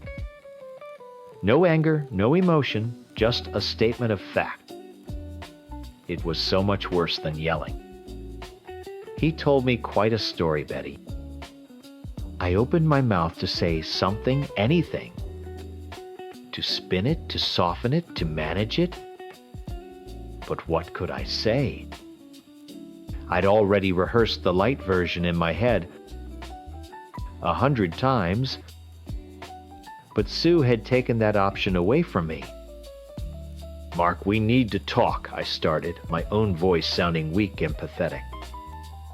"No," he said, finally turning to look at me. His eyes were empty. I had spent years feeling invisible, and now being truly seen by him was terrifying. "There's nothing to talk about. He told me everything. He had names, places, for 4 years. He shook his head, a small, tired movement. 4 years you've been living this other life while I was? What, paying the mortgage, coaching Little League? It wasn't like that, I pleaded. It didn't mean anything. It was just something for me. I was so unhappy, Mark. I felt like I was disappearing. For the first time, a flicker of something crossed his face. It was a raw, wounded anger. You were unhappy. You felt like you were disappearing. Did you ever think to tell me that? Did you ever once come to me and say, Mark, I feel lonely? Or was it just easier to go find some ghost from high school to make you feel special? He knew the name. Of course he knew the name. Sue had given him a full manifest of our sins. She'd left nothing out. This house, the kids, our life. You thought it was boring? He continued, his voice getting a little louder now. I thought it was what we wanted. I thought we were a team. I come home every day to this. To you. And all this time you were coming home from... where? A spa hotel. He said the words spa hotel like they were poison. Was it fun? Did you have a good time laughing about your boring husband with your fun friends? The words hit me harder than a slap. He was twisting it, making it sound sordid and cheap. He couldn't understand. "You don't get it," I shot back, the frustration boiling over. "I was drowning, and this was a life raft. It made me a better mother, a better wife. I was happy when I came home." "A better wife?" He let out a short, bitter laugh that sounded like breaking glass. "You were a liar. A great liar, I'll give you that. For 4 years. That's not a better wife, Betty. That's a better actress." He walked over to the kitchen table and sat down heavily in one of the chairs. He looked old. He looked like a stranger. "I called a lawyer on my way home," he said quietly.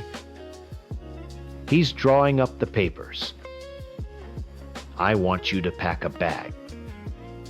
I'll stay at my brother's for a few days to give you time to figure out where you're going. I don't want the kids to see this." The finality of it stole the air from my lungs. "Mark, no. We can fix this. We can go to counseling. Don't throw away our entire life because of a mistake."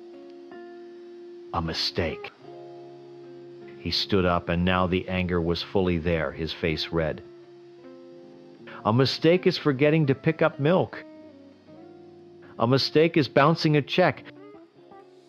What you did, what you all did, was a conspiracy. You built a whole secret society based on lies and betrayal.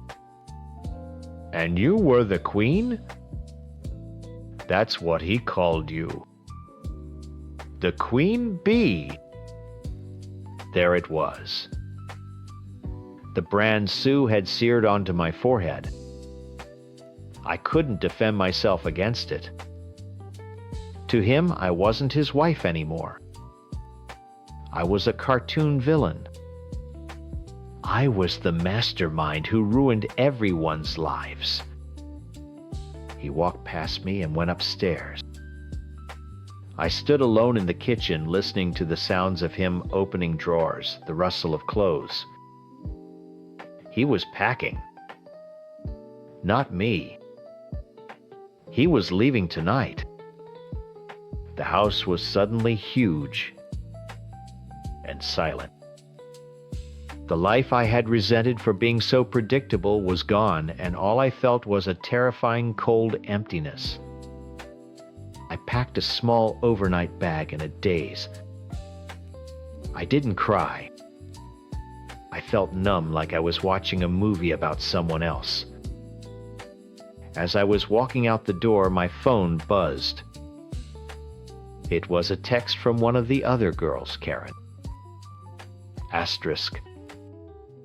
My husband knows. He's kicking me out. This is all your fault. Asterisk. Another one came in right after from Lisa. Asterisk. Sue is a traitor and you are a fool. You ruined us. Asterisk. The club was officially disbanded. The women I had tried to liberate were now just a firing squad, and I was their only target. I drove to the only place I could think of, a cheap motel off the highway with a flickering neon sign. The room smelled like stale smoke and sadness. I sat on the edge of the stiff bed, the ugly floral bedspread scratching my legs. This was my new freedom. Not a spa day and a long lunch, but a lonely room with thin walls and a view of a parking lot. I thought I was being smart. I thought I had found a way to have it all, to balance the suffocating reality with a little bit of fantasy. I wasn't trying to hurt anyone. I was just trying to survive. My only real mistake was trusting someone as weak as Sue. She couldn't handle the pressure. When her little fantasy world blew up, she decided to take a torch to everyone else's. She confessed to save her own marriage, to cleanse her own guilt, and she sacrificed 3 other families to do it. People will say I got what I deserved, that my husband was right to leave me, that my friends are right to blame me. Maybe they are. But as I sit here in the buzzing silence of this awful room, I can't help but think that I didn't ask for this. I just wanted to breathe. I opened a window for a little fresh air, and Sue decided to burn the whole house to the ground with all of us still inside. She didn't just get caught. She took a plea deal and turned state's evidence on the rest of us. And now I'm here, free from my cage at last, with absolutely nothing left. Story teen. All right, I know how I sound. I'm the bad guy in this story, the monster who broke an amazing girl's heart. I get it. I see the comments, I hear what people say, but you're only getting her side of it. You weren't there for the 4 years of silence, the quiet moments in the dark when I felt like I was suffocating. Let's go back to the beginning. I was 26, she was 20. We were 2 months in that perfect honeymoon phase where everything is easy and you think you've found the one. We were lying in bed just talking, and she told me, just like that, I can't have kids. She said it was something with her ovaries. I don't remember the medical term. All I remember is how scared she looked, waiting for me to run. And what was I supposed to do? I was 26. Kids were this vague, distant idea like a mortgage or a retirement plan. It was a problem for some other guy, some future version of me. The person in front of me, though, she was real. She was funny and smart and lit up every room she walked into. So I did what any guy would do when the woman he's falling for is crying in his arms.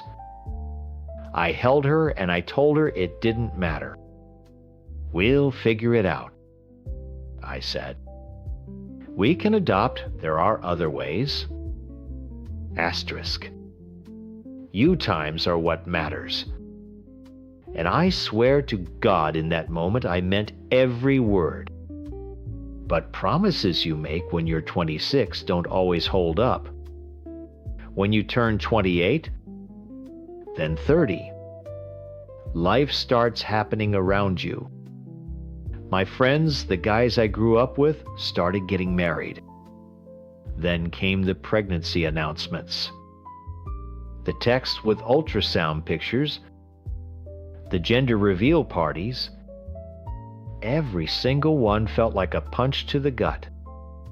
I'd smile, I'd say congratulations, I'd buy a gift from the registry. But inside, I felt like I was attending a funeral for a life I always just assumed I would have. The life where I teach my own son how to throw a baseball, where I see my own eyes looking back at me from a little girl's face. I started staying up late, sitting on the couch after she went to bed, just scrolling through my phone. It wasn't because I was looking for someone else, not then.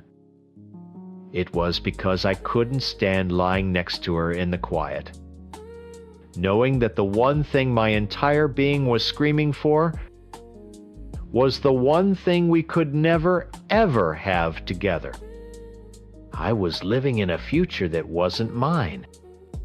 She'd catch me texting old friends and get paranoid. She called me insecure, said I was looking for validation. It wasn't insecurity. It was claustrophobia. I had made a silent deal 4 years earlier, and the walls were closing in. I didn't know how to tell her I was drowning without shattering the person I loved most. The trip to California was supposed to fix things. A reset button. But she paid for most of it, which just made me feel worse. It was another reminder that I wasn't the man I was supposed to be. I felt kept. Cared for, but not like a partner. More like a project. Then I met someone. It was at a bar, just a random conversation. We talked for hours. It wasn't some movie-style romance. It was just easy. There were no landmines in the conversation. No heavy future hanging over us. For one night, I wasn't the guy with a tragic, complicated love story. I was just a normal guy. It was a breath of fresh air after holding my breath for years. We went back to her hotel. I know. There's no excuse for it. It was a cowardly, selfish thing to do. Of course she found out. I left my email open. She saw the hotel confirmation. The fight was awful. The breakup was worse. But underneath all the guilt and the pain, there was a tiny, shameful feeling of relief. I was free from the promise. But the silence that followed was a different kind of hell. For 3 months I was miserable. I really did love her. I loved times, her times the person. The way she laughed, the way she looked at me. I tried so hard to convince myself that she could be enough. That I could be the kind of man who didn't need his own kids. That our love could fill that hole. I was desperate to be that man for her. So I did something crazy. I booked a flight to Georgia where she'd moved to be with her family. I didn't even tell her I was coming. It was this huge grand gesture, the kind you see in movies, but it wasn't just about winning her back. It was about winning myself back. It was a final all-or-nothing gamble to force my own heart to accept the life I had chosen. I showed up on her doorstep and she was shocked. We cried, we talked for hours. I told her I couldn't live without her. And to prove it, to build something new, I got her a surprise. A little golden retriever puppy. We named her Nova. I thought, this is it. This is our practice family. A puppy could be our baby. I poured every last drop of hope I had into that little dog. This could work. We could have our own kind of normal. For a while it did feel normal. We were happy. We took Nova to the park, we trained her, we took 1,000,000 pictures. She was this little ball of life and energy in our apartment. But a puppy can't fix a crack in your foundation. After a few months, the old feelings started creeping back in. The quiet dread in the middle of the night. The pang of jealousy when I saw a dad with his kid at the grocery store. Nova was a beautiful, amazing distraction, but she was still a distraction. The void was still there. Then I met someone else. Here, back home. At work. Again, it was the easiness that got me. She talked about wanting a big family someday, about what she'd name her kids. And instead of feeling that familiar dread, I felt a spark of hope. It was a feeling I hadn't realized I'd lost. Being with her felt like stepping back onto the path I was always meant to be on. It was wrong, I know how wrong it was. To be sneaking around behind my girlfriend's back. But it felt like coming home to myself. I started getting careless. staying out later, making up flimsy excuses. My girlfriend knew something was up. She was getting that same look in her eyes she had before California. That insecure, suspicious look that I hated because I knew I was the one causing it. Tonight, I was leaving the new woman's house. I told my girlfriend I was out with friends. I walked her to her door, and under the porch light, I gave her a quick kiss goodbye. It was nothing, just a peck, but it felt like a betrayal. I told her I'd text her when I got home. I turned around, walked down her driveway, and pulled my phone out of my pocket to order an Uber. Just as I unlocked the screen, a notification popped up. A text from my girlfriend. My heart stopped. It wasn't a question. It wasn't an angry message. It was just 2 words. Turn around. I looked down at the words on my screen, and for a second, my brain just went blank. It didn't make sense. It was like a message from a different reality bleeding into mine. Turn around. My thumb hovered over the keyboard, ready to type back a confused what or wrong person, but I knew. A cold dread, heavy and sick, filled my stomach. I knew. Slowly, like I was moving through water, I turned. And there she was. Standing at the end of the driveway, illuminated by the streetlights. She was just standing there, her arms wrapped around herself, her car parked crookedly at the curb behind her. She must have used that Find My iPhone thing. My 2 worlds, the one where I was building a future, and the one I was trying to escape, had just crashed into each other right here on this quiet suburban street. Her face was a mess. Tears were streaming down it, but she wasn't making a sound. The silence was 1,000 times worse than screaming. I felt a weird sense of detachment, like I was watching a movie. I saw myself walking toward her, the sound of gravel crunching under my shoes. I saw the way she flinched when I got close. "What are you doing here?" I asked. It was the dumbest question I could have possibly asked. That's what broke the dam. "What am I doing here?" she finally shrieked, her voice cracking. "What were you doing? I saw you. I saw you kiss her." I didn't have an answer. There was no good lie left. No excuse big enough to cover this. I was just tired. So tired of the performance of juggling the lies and the half-truths. I was exhausted from trying to be 2 different men at once. I wasn't even angry at her for tracking me. In a twisted way, I was almost relieved that it was over. The lie had imploded. "Who is she?" she sobbed, punching my chest weakly. "It didn't even hurt." "Why? After everything, after Georgia, after Nova, why would you do this again?" She kept asking why. Why? And every why was a nail hammering down on the coffin of the life we'd tried to build. My brain was empty.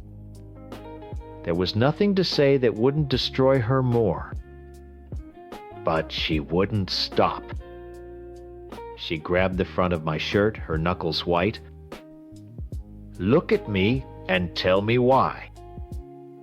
And the truth, the ugly, horrible 4-year-old truth that I had choked on for so long, just fell out of me. Because I can get things with her that I can't have with you. The words hung in the air between us, colder and sharper than the night air. I watched the last bit of light go out in her eyes. It was like I had physically struck her. Her hands dropped from my shirt. She just stared at me, her mouth slightly open, and then she let out this sound.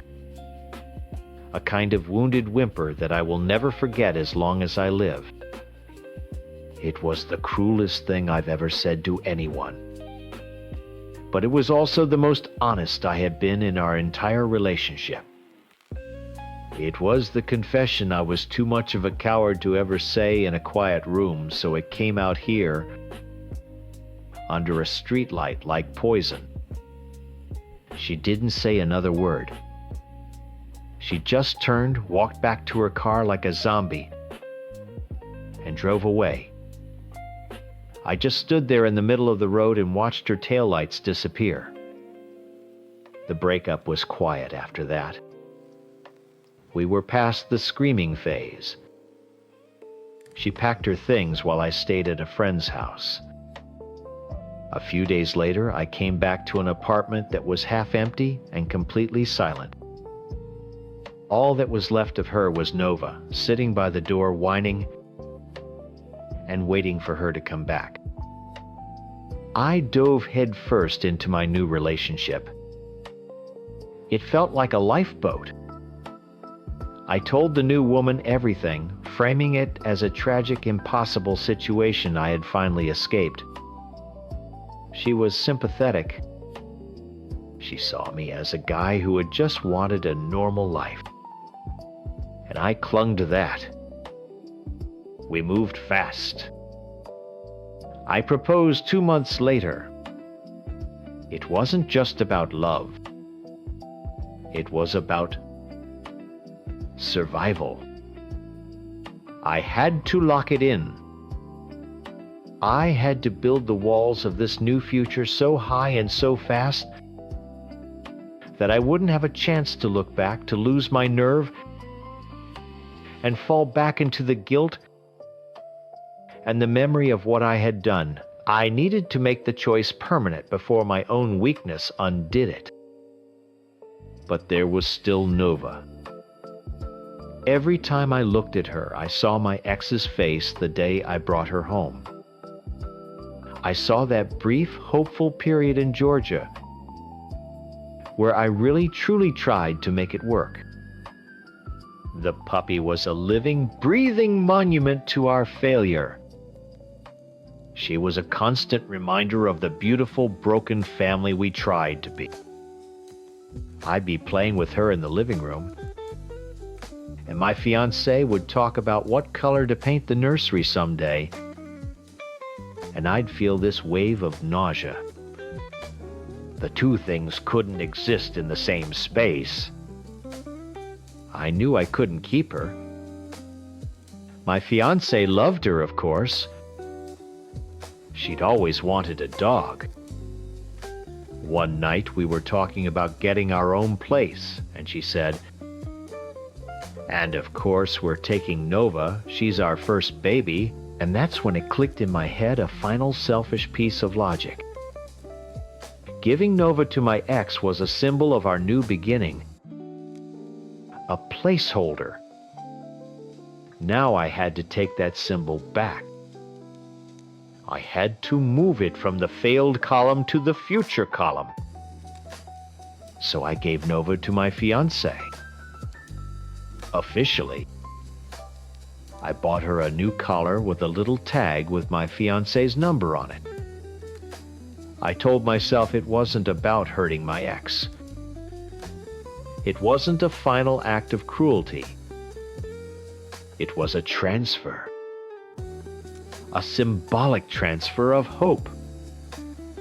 It was me taking the one good thing from that wreckage and planting it in new soil, hoping it would grow into the family I always wanted. It was me, finally and completely letting go of one future to claim another. I know how it looks. I know I'm the villain. I broke her heart. I lied. I cheated, and then I took the dog. I get it. But for 4 years, I felt like I was holding my breath. pretending I was okay with a future that was killing a part of me.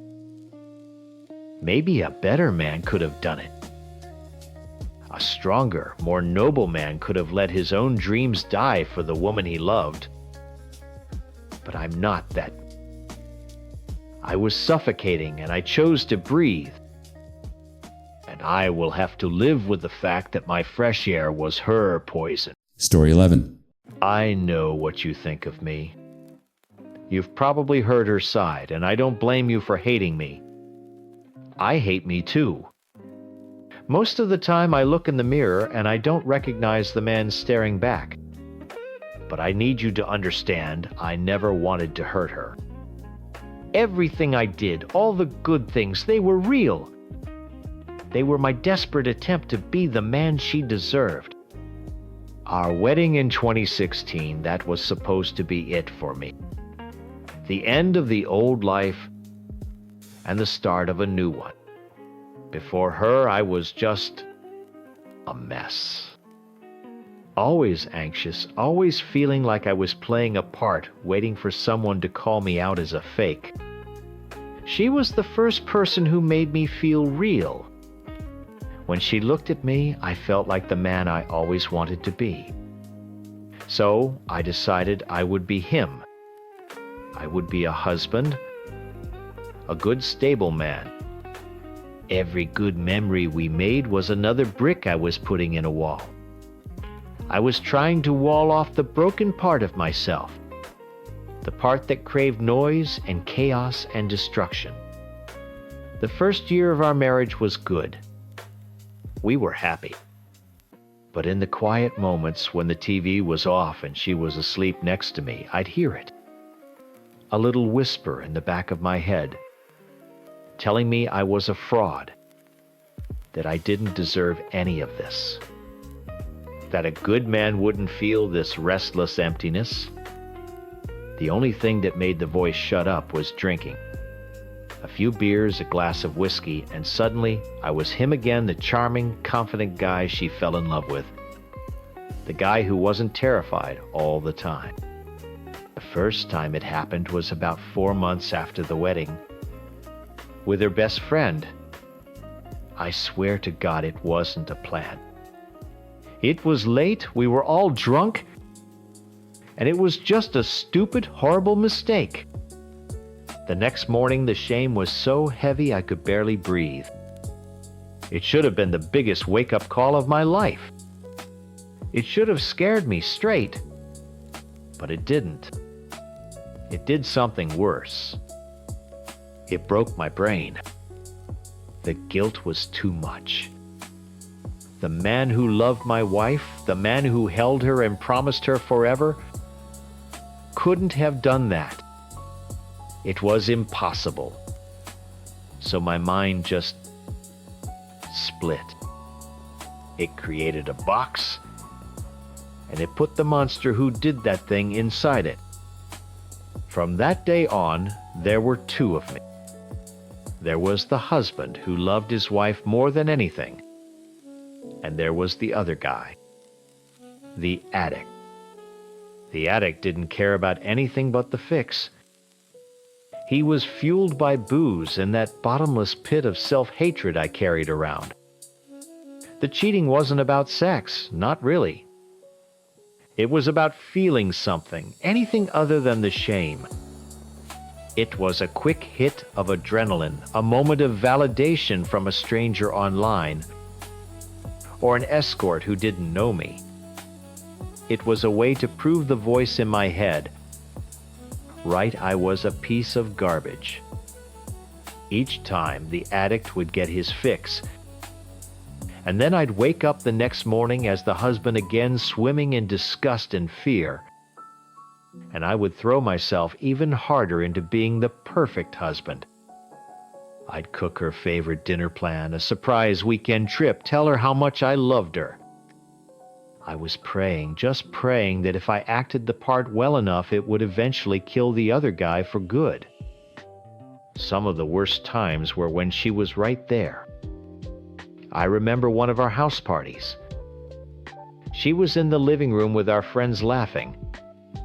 and I was in our bedroom with someone else.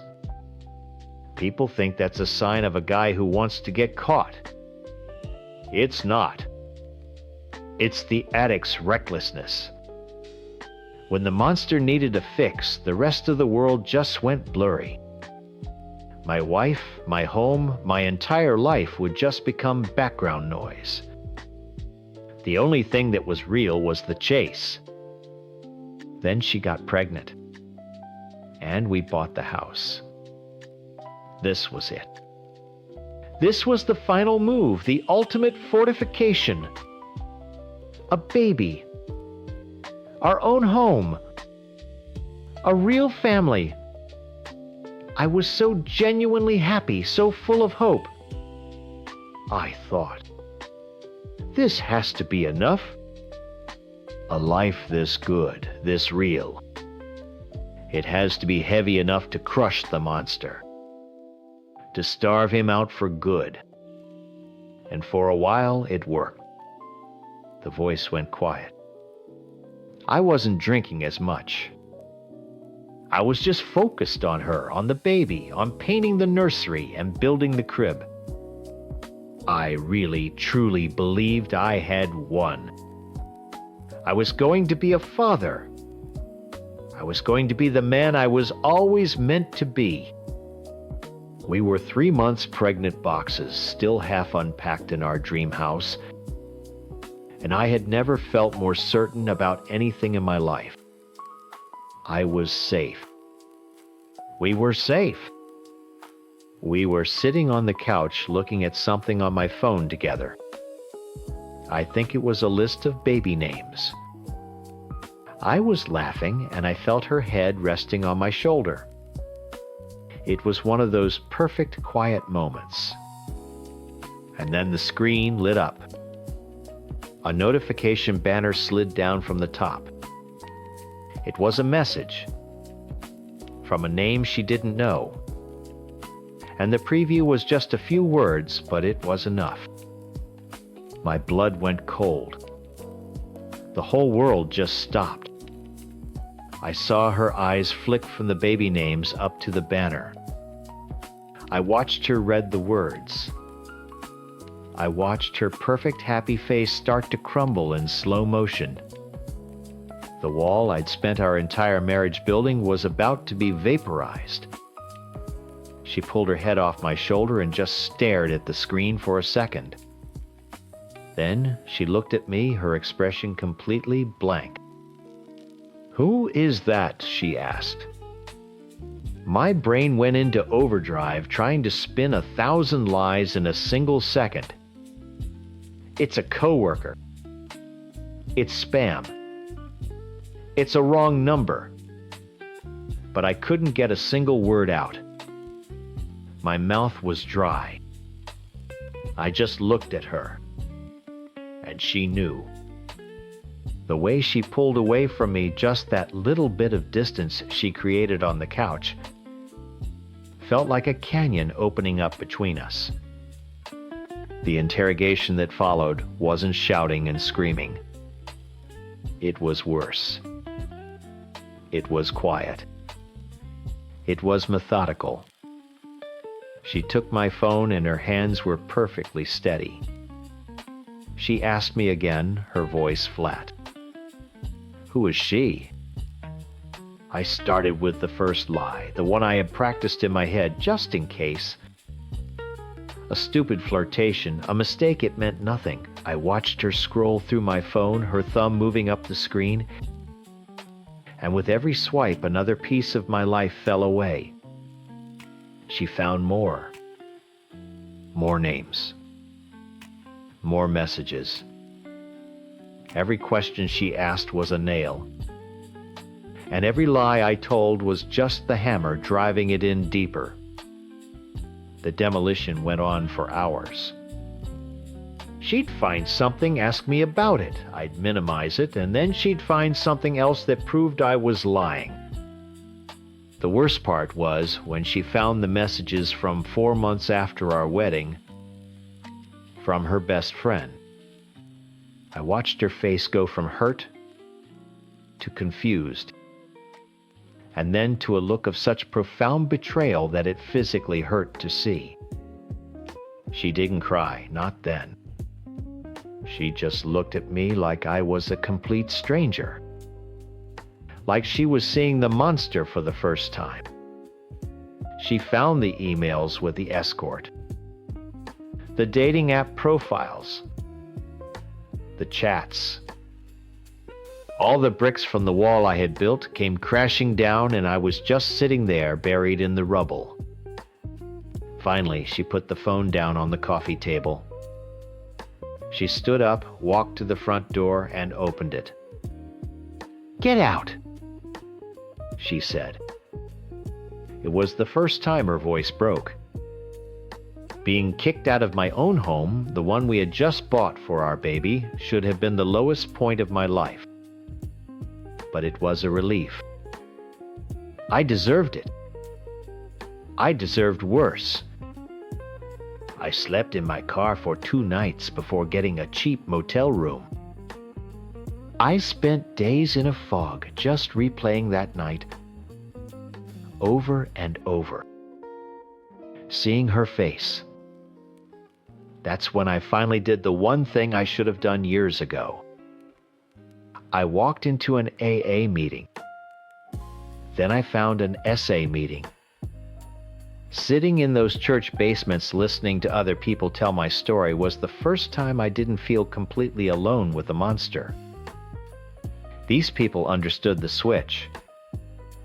They understood the craving, the self-hatred, the double life. It wasn't an excuse, but it was an explanation.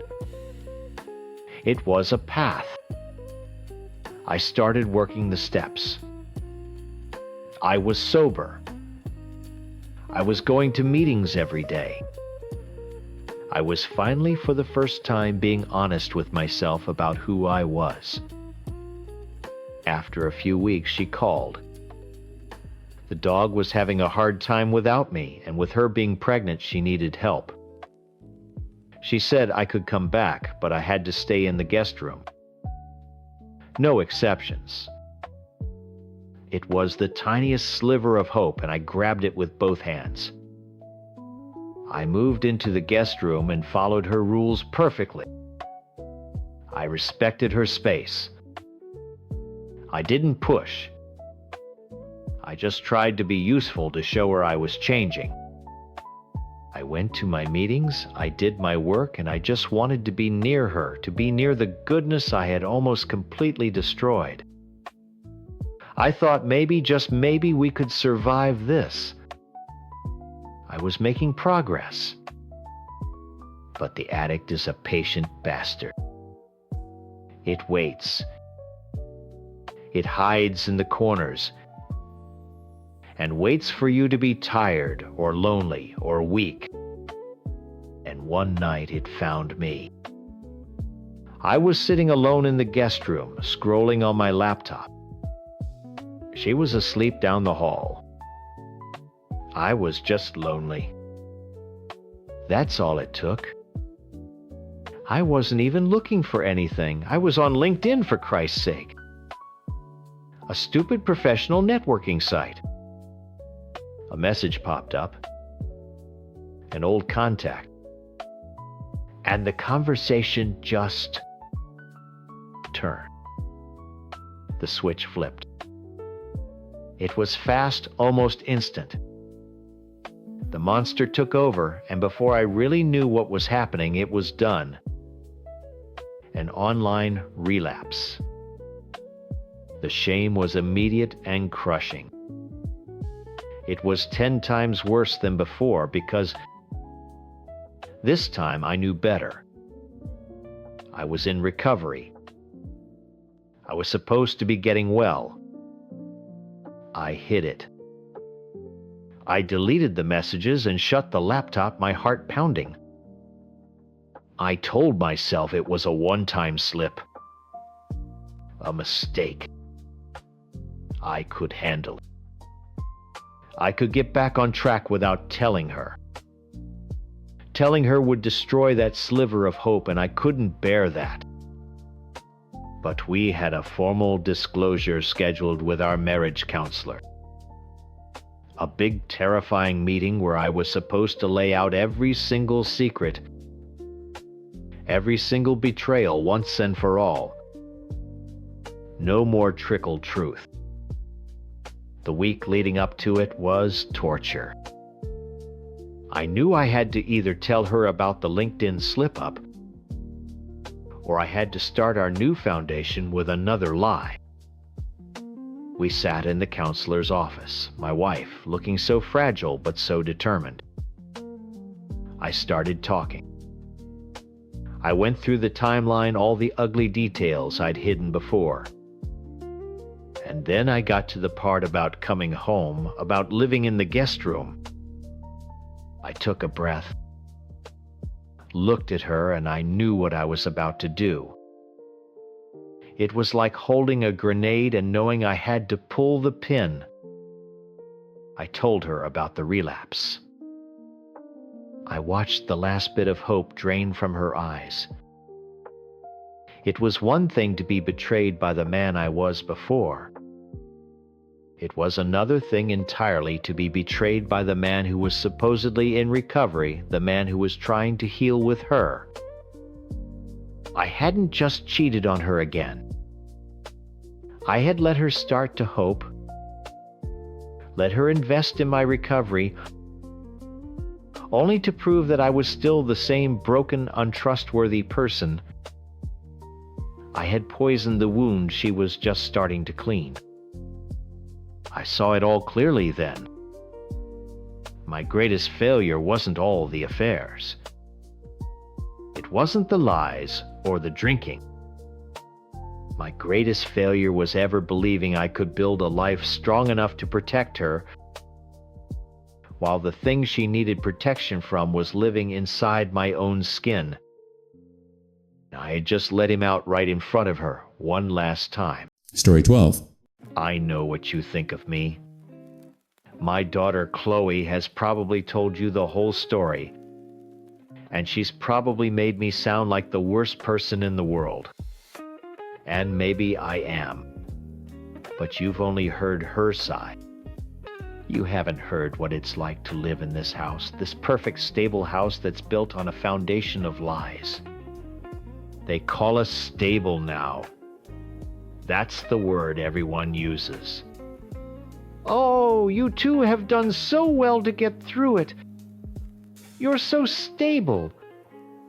It makes me want to laugh or maybe throw something. Stable is just another word for quiet. It's the quiet you get after a bomb goes off and you're just sitting in the rubble too stunned to move. The bomb went off 2 years ago. My husband, Mark, the man everyone thinks is a saint for working so hard, sat me down and told me he had a secret. I thought it was another woman. I almost wished it was. It would have been simpler. No, he told me he'd gambled away our savings, our future, everything we had worked for. 100,000 pounds. Just gone. Poof. Like it was never there. The shock was so total I couldn't even cry at first. It was just this cold, heavy weight in my stomach. But the world doesn't stop for your pain. We had to tell the kids. We had to tell our families. And that's when the story changed. It wasn't about what he did to us anymore. It became the story of Mark's redemption. Everyone rallied around times him, asterisk. His parents, my parents, our friends. He's a good man who made a mistake. He's so brave for admitting it. You have to support him. He's trying so hard to fix it. And what was I supposed to do? I was the wife. My job was to smile, nod, and be the supportive rock while he climbed out of the hole he'd thrown us all into. So I did. I played my part. But forgiveness isn't a switch you can just flip. Forgiveness became my prison. Every time he came home late from his second job, exhausted, and someone would say how amazing he was for working to pay it all back, something inside me would just shrivel up and die. He was being praised for cleaning up a mess times he made asterisk. He got to be the hero of his own story. I just got to live with the consequences, the constant fear about money, the shame. I got to be a supporting character in the grand drama of his recovery. My own mother died last year. The grief was a physical thing. It felt like I couldn't breathe. But in this house, there was only room for one person's suffering, and Mark was still taking up all the space. His guilt was louder than my grief. So I packed my sadness away, just like I packed away my anger. That's when the drinking got worse. A glass of wine with dinner turned into 2, then 3. It was the only thing that could blur the edges of my life. It turned down the volume on the silence in our house. Mark and I didn't talk anymore. Not really. We'd talk about bills, about Chloe, about what to have for dinner. But the laughter was gone. The easy comfort was gone. He'd walk into a room and all the air would just get sucked out. The wine helped me pretend I couldn't feel it. And then someone else started talking to me. It started innocently. Just a few texts from an old colleague I ran into. He was funny. He asked about my day. He didn't know me as Mark's wife, the poor woman whose husband gambled their life away. He didn't see the tired, resentful woman I saw in the mirror. He just saw me. He told me I was beautiful. He said I was sexy. He sent pictures and asked for them back. It was all a fantasy, I knew that. It wasn't love. It was just light. A tiny secret flicker of light in a very dark room. My phone became my escape. It was the one place in the world that was only mine where someone desired me instead of pitying me. Tonight, the wine was doing its job perfectly. I was on the sofa, feeling warm and floaty, smiling at a stupid joke he'd sent me. I was in my little secret world, a world where I wasn't a failure or a victim. I felt a shadow pass over me and looked up. It was Chloe. She was standing in the doorway to the kitchen just watching me. She's been looking at me like that for months. Like I'm a puzzle she can't solve, or maybe one she's already figured out and doesn't like the answer to. I saw the disgust on her face before she could hide it. I instinctively angled my phone away from her, my heart thumping. It felt like an invasion. Her judgment was a physical thing pushing into my private space. She didn't move. She just stood there, her arms crossed. "Who are you always texting?" she asked. Her voice was flat, an accusation. My brain went completely blank. Panic, hot and sharp, shot through me. "No one," I said too quickly. "Just my therapist." A clumsy, stupid lie. I don't even have a therapist. She just stared at me, her eyes narrowed. She knew I was lying. She took a step closer. "Let me see then." "No," I said, my voice shaking. "It's private, Chloe. Get off my back." I tried to sound angry, but it came out as desperate. I clutched the phone tighter. This was mine. He had taken our money, our future. She wasn't going to take this from me, too. And then she did it. She moved so fast I didn't have time to react. She lunged forward and snatched the phone right out of my hands. A switch flipped. I saw red. It was a purely animal instinct. I scrambled off the sofa, grabbing for her arm for the phone. "Give it back!" I yelled, my voice ragged. "Give it back to me right now!" We stumbled a clumsy, ugly dance in the middle of the living room. I wasn't trying to hurt her. I was just trying to get my lifeline back. To protect the one small, selfish thing that made me feel alive. She was stronger.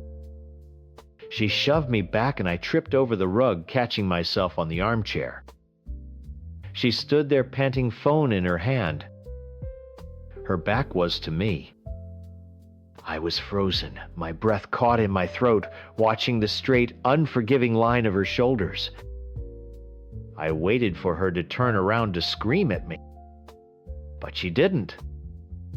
She just lifted the phone, her thumb moving across the screen that was still lit up from my last message. I saw her sharp intake of breath. Her whole body went rigid. I couldn't see her face, but I didn't need to. I knew in that gut-wrenching, world-ending moment that she was seeing it all. The texts, the names he called me, the photos.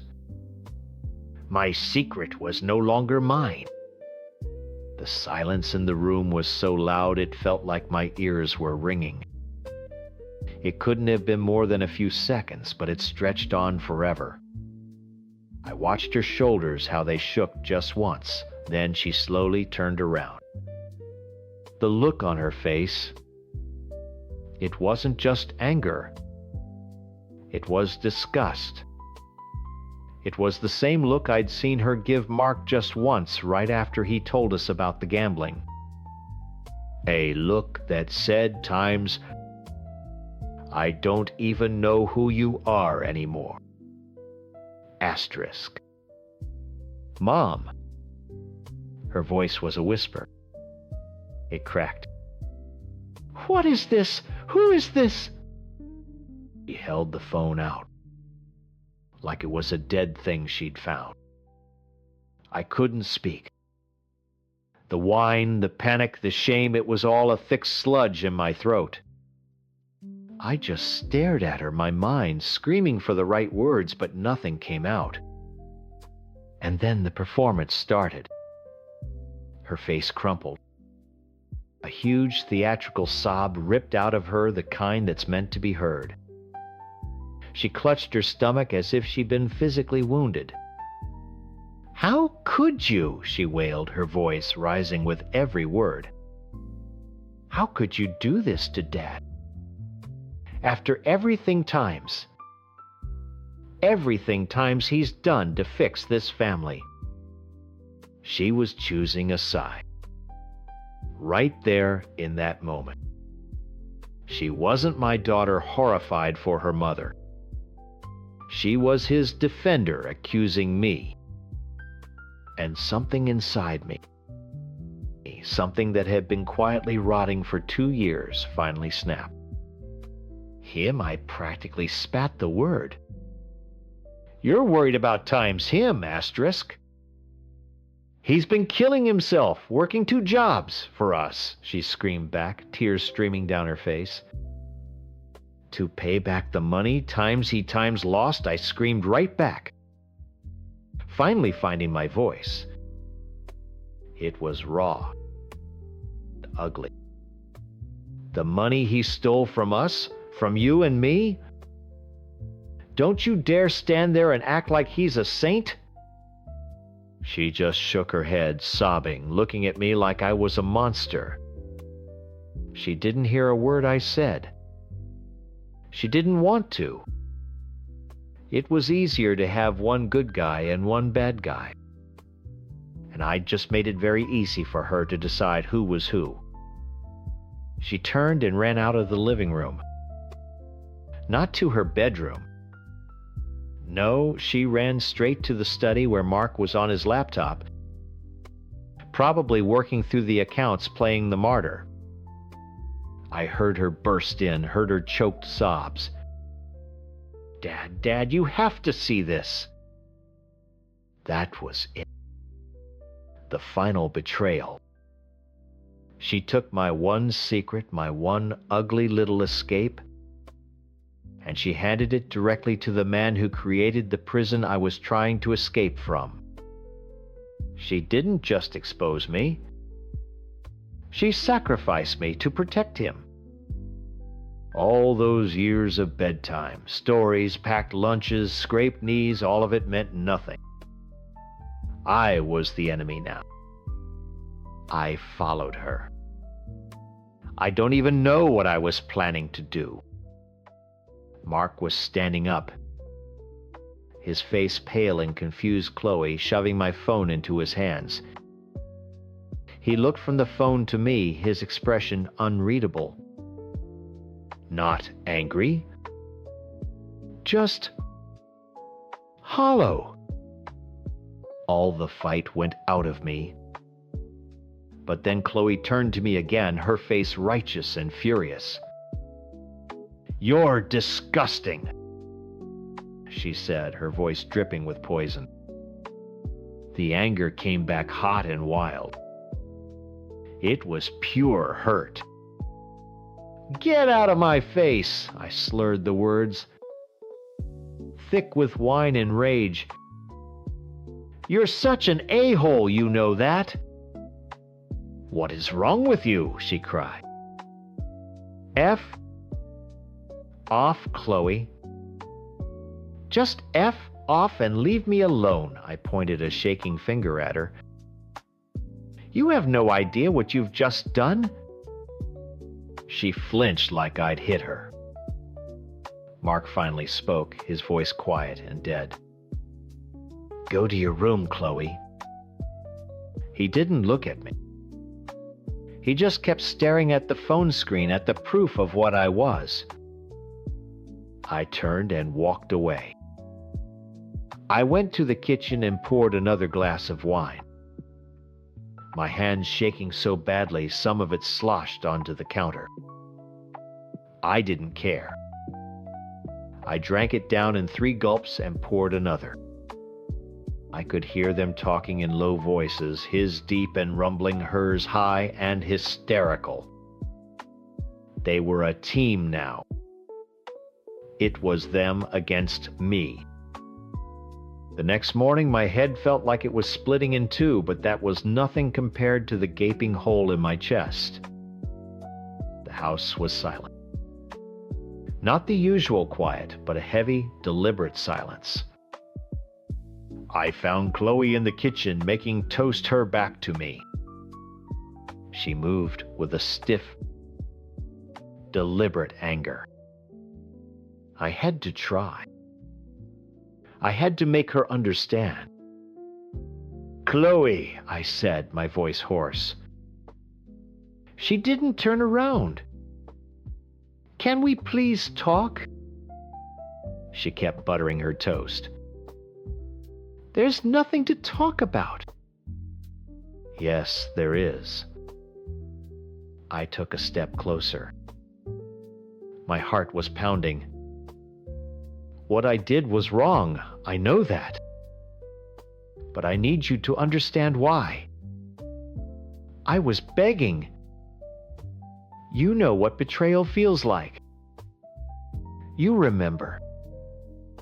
You remember how you felt when your dad told us about the gambling? I was hoping she would see the connection, the parallel. I wasn't excusing what I did.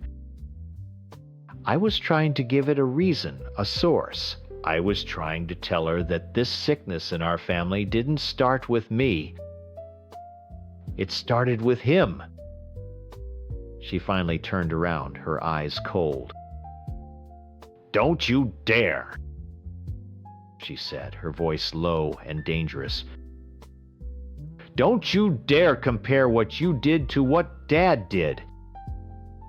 He made a mistake. He was sick. You You did this on purpose. To hurt him. It wasn't about him, I cried, my voice cracking. It had nothing to do with him, can't you see? It was about me. About feeling like I mattered for 5 seconds in a day. I reached out, wanting to hug her, to hold my little girl, and make her see me. Please, honey. She flinched away from my hand so violently. It was like I'd burned her. She took a step back, holding her toast like a shield. Her eyes were hard. The verdict was in them. I was guilty. There was no appeal. That was the moment I knew I had lost her. Maybe forever. The coldness in her gaze was the final blow. It told me everything. I was alone. Condemned in my own house by my own child. The two people I had spent my life building a world for had now built a wall to keep me out. I just nodded. There was nothing left to say. I turned around without another word and went upstairs. They can have their story. The one where he's the redeemed hero and I'm the villain who tried to tear it all down. They can have their quiet, stable house. I'm done. I'm done trying to hold the walls together. There's nothing left inside worth protecting anyway. Story 13. I'm the ex-girlfriend who took the wedding money. I know what you've all probably heard, and I know how it sounds. I'm the crazy, cheating girl who emptied our joint account to run off with some guy I met in a video game. I get it. It sounds terrible. But you've only heard his side of the story. You heard about the numbers, the bank statements. You haven't heard about the 6 years before that, or the 1 year that broke everything. For 6 years, Mark and I were a team.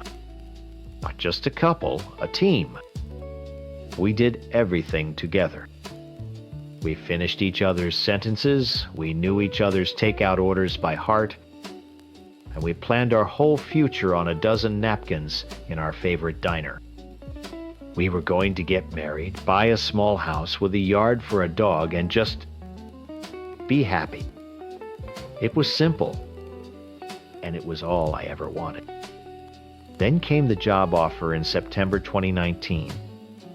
It was a huge opportunity for him, a major step up in his career. The only catch was that it was in a city 5 hours away. He sold it to me as a sacrifice.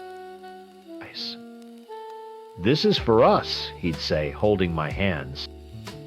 I'll work like crazy for a few years. We'll save up and we can have the wedding of our dreams.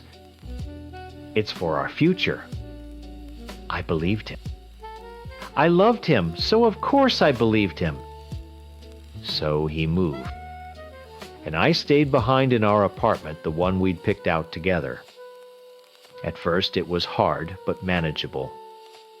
He'd come home every other weekend, and we'd have a flurry of dates and catch-up sessions before he had to leave again. But the job was demanding. The 1-2 hour shifts he'd mentioned weren't an exaggeration. Soon every other weekend became once a month if I'm lucky. The phone calls changed too. They went from long late-night talks about our feelings and our day to quick 5-minute check-ins while he was on his break. He was always tired. He'd ask how I was, but before I could really answer, he'd launch into a story about his work, his boss, his projects, the annoying guy in the next cubicle. I became a sounding board for his new life, a life I had no part in. Meanwhile, I was living in a museum of our old life.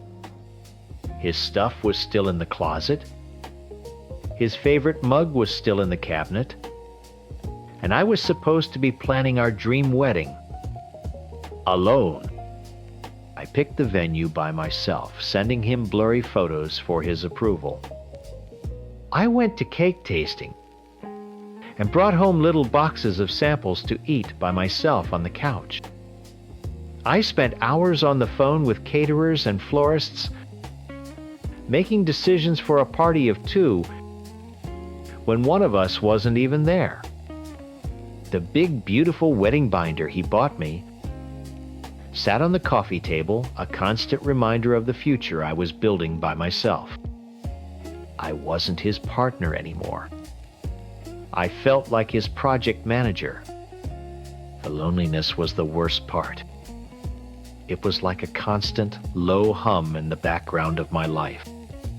It was there when I woke up in our too-big bed, and when I came home from work to a dark, quiet apartment.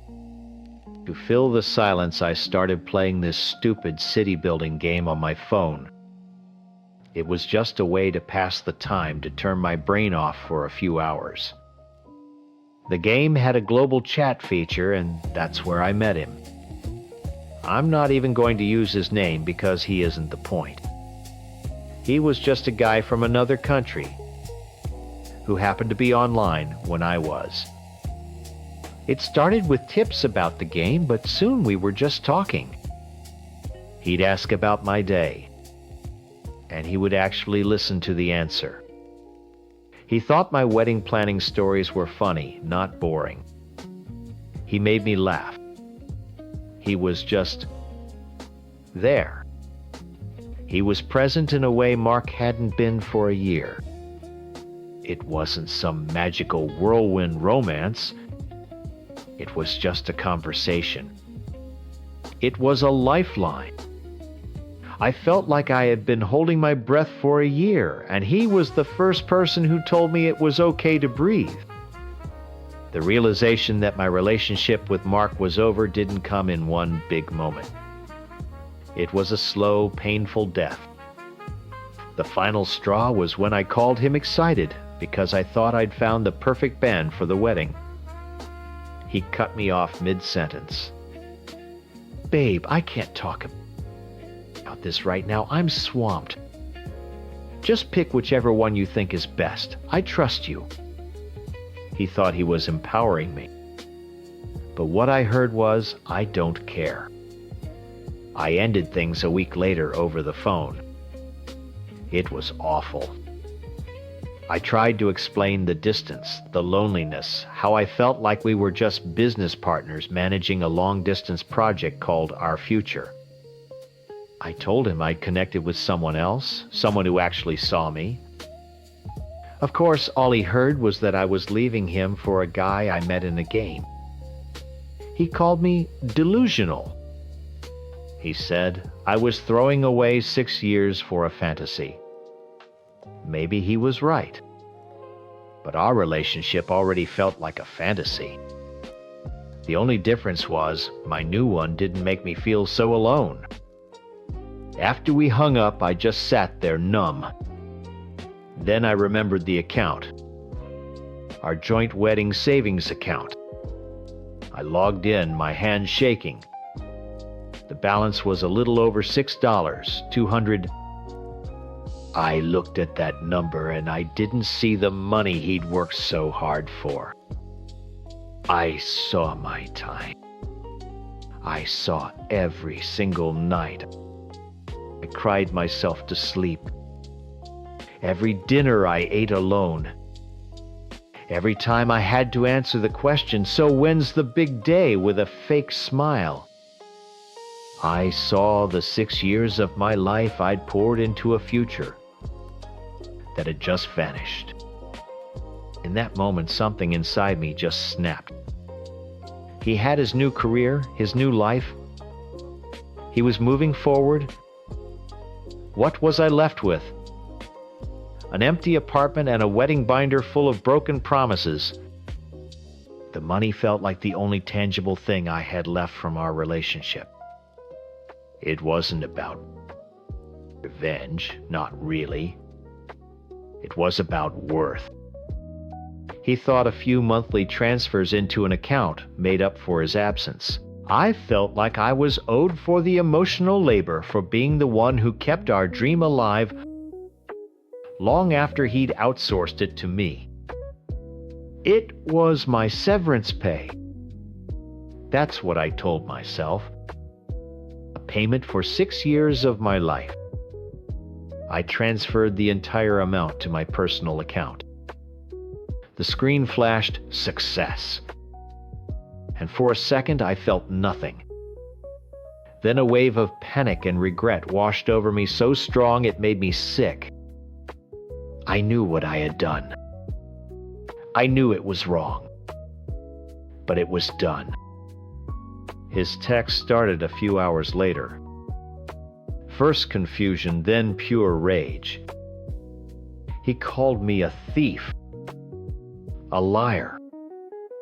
He said he was going to destroy me. I blocked his number, my heart pounding in my chest. I spent the next day and a daze, alternating between crying and feeling this horrible, defiant anger. I didn't know what he would do, but I knew it wouldn't be pretty. This morning my phone rang. It wasn't him. It was my dad. His voice was quiet the way it gets when he's not just angry but deeply, truly disappointed. "We need to talk," he said. "Mark called me. He told me everything." My stomach dropped. "He told you everything?" I asked, my voice barely a whisper. Of course he had. He'd told my father times, his times, everything. "Get dressed. You're coming over to the house now," he said, and hung up. There was no room for argument. The drive to my parents' house was the longest 15 minutes of my life. I rehearsed what I would say. I would explain the loneliness, the year of feeling like a ghost in my own life. I would talk about the emotional labor, the wedding I planned alone. I wouldn't try to excuse taking the money, but I would give it context. I thought I was going to have a difficult conversation with my dad. What I walked into was an ambush. I opened the front door and saw them all sitting in the living room like a jury. My dad in his armchair, my mom on the edge of the sofa, looking terrified. And across from them, Mark. He wasn't alone. He'd brought his parents. They all looked up at me as I walked in their faces, a mixture of stone-cold anger and pity. I felt like a child who had been called to the principal's office. The air was so thick with tension I could barely breathe. My dad just pointed to the empty chair next to my mom. "Sit down." Mark's father started, but my mom cut him off. "Mark, what she did was wrong," she began, her voice shaking, but trying to be strong. "But you have to understand what she's been through. She has been so lonely this past year. Planning a wedding by yourself while you were busy. It takes a toll." She felt abandoned. It was the wrong thing to say. I could see it on their faces. Mark's mother scoffed quietly. To them, my mom's words didn't sound like an explanation. They sounded like a childish excuse. It just made me look spoiled and weak, as if loneliness was a good enough reason to steal thousands of dollars. My mom was trying to defend me, but she was just digging a deeper hole for us both. Mark held up a hand, calm and collected. He was in his element. This was a business negotiation now. "I understand you're upset," he said, "not to me, but to my father. I am too. We can talk about feelings later. Right now, I just want to resolve the issue of the money." He pulled out a folder. Inside were neatly printed bank statements. He had highlighted every single transfer he'd made into the wedding account since we opened it. He had dates, amounts, everything. Cold, hard facts. He wasn't there to talk about the 6 years we spent together. He wasn't there to understand why I was heartbroken. He was there to collect a debt. My total contribution to that account, he said, his voice flat and even, was $4,823. The rest was from her contributions and a little bit of interest. He passed the statements to my father. My dad, a man who understands numbers better than he understands emotions, studied them for a long moment. I watched my entire 6-year relationship get reduced to a ledger sheet in my father's hands. Every sacrifice I'd made, every tear I'd cried, every lonely night erased. All that mattered were the numbers on that page. Mark even took out his phone. You can log into my bank app on your phone if you want to verify it yourself, sir. It was the ultimate humiliation, proving my theft to my own father on his own phone. My dad didn't even look at me. He just nodded slowly and handed the papers back to Mark. "She'll pay you back," he said. "All of it. The 4,800. He couldn't even say the full number. I'll work out a payment plan with her. You'll get your money." And that was it. Case closed. The tribunal had reached its verdict. Mark had won. He had proven I was a thief, and in doing so, he had completely ignored the reason I'd done it. My family saw it too. They didn't see a woman who had been driven to a desperate, stupid act by a year of emotional neglect. They just saw the numbers. They saw the crime. Mark and his parents left shortly after that. There were no goodbyes. The car ride home with my parents was silent. It was a horrible, heavy silence, worse than any shouting match could ever be.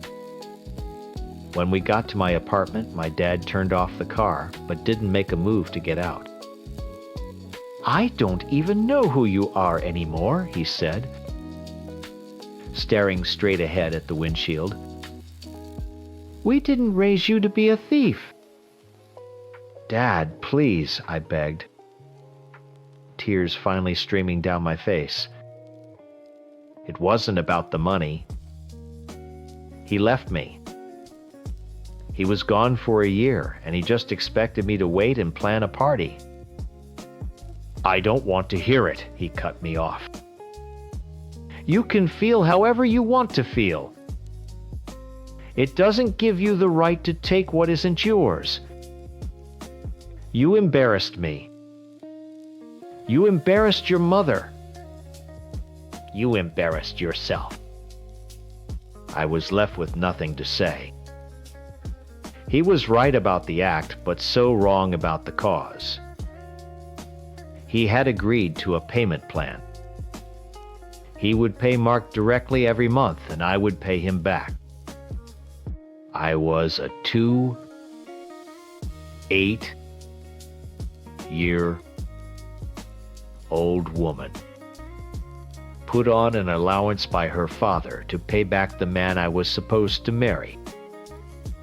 The weeks that followed were the loneliest of my life. My relationship with my parents is strained. We talk, but it's different. There's a wall of disappointment between us that I don't know how to break down. They look at me and see a liability, a problem they had to solve. And the online guy. It faded just as Mark said it would. Once real life came crashing down, the fantasy of our little online world couldn't hold up. We stopped talking a few weeks after the intervention. He was a symptom of my loneliness, a temporary fix for a much bigger problem. He was never the point. The point was the emptiness Mark left behind. I know I was wrong. I know taking the money was a stupid, impulsive, and illegal thing to do. I live with that regret every single day. I'm paying the money back. And I'm paying for my mistake in a dozen other ways too. But I'm not the villain he painted me as. I'm not a cold, calculating thief. I'm just the woman who spent 6 years building a future with a man only to be told that my time, my effort, and my heart weren't worth as much as the numbers on his bank statement. He took my future, so I took the money. We both know we can never get either of them back.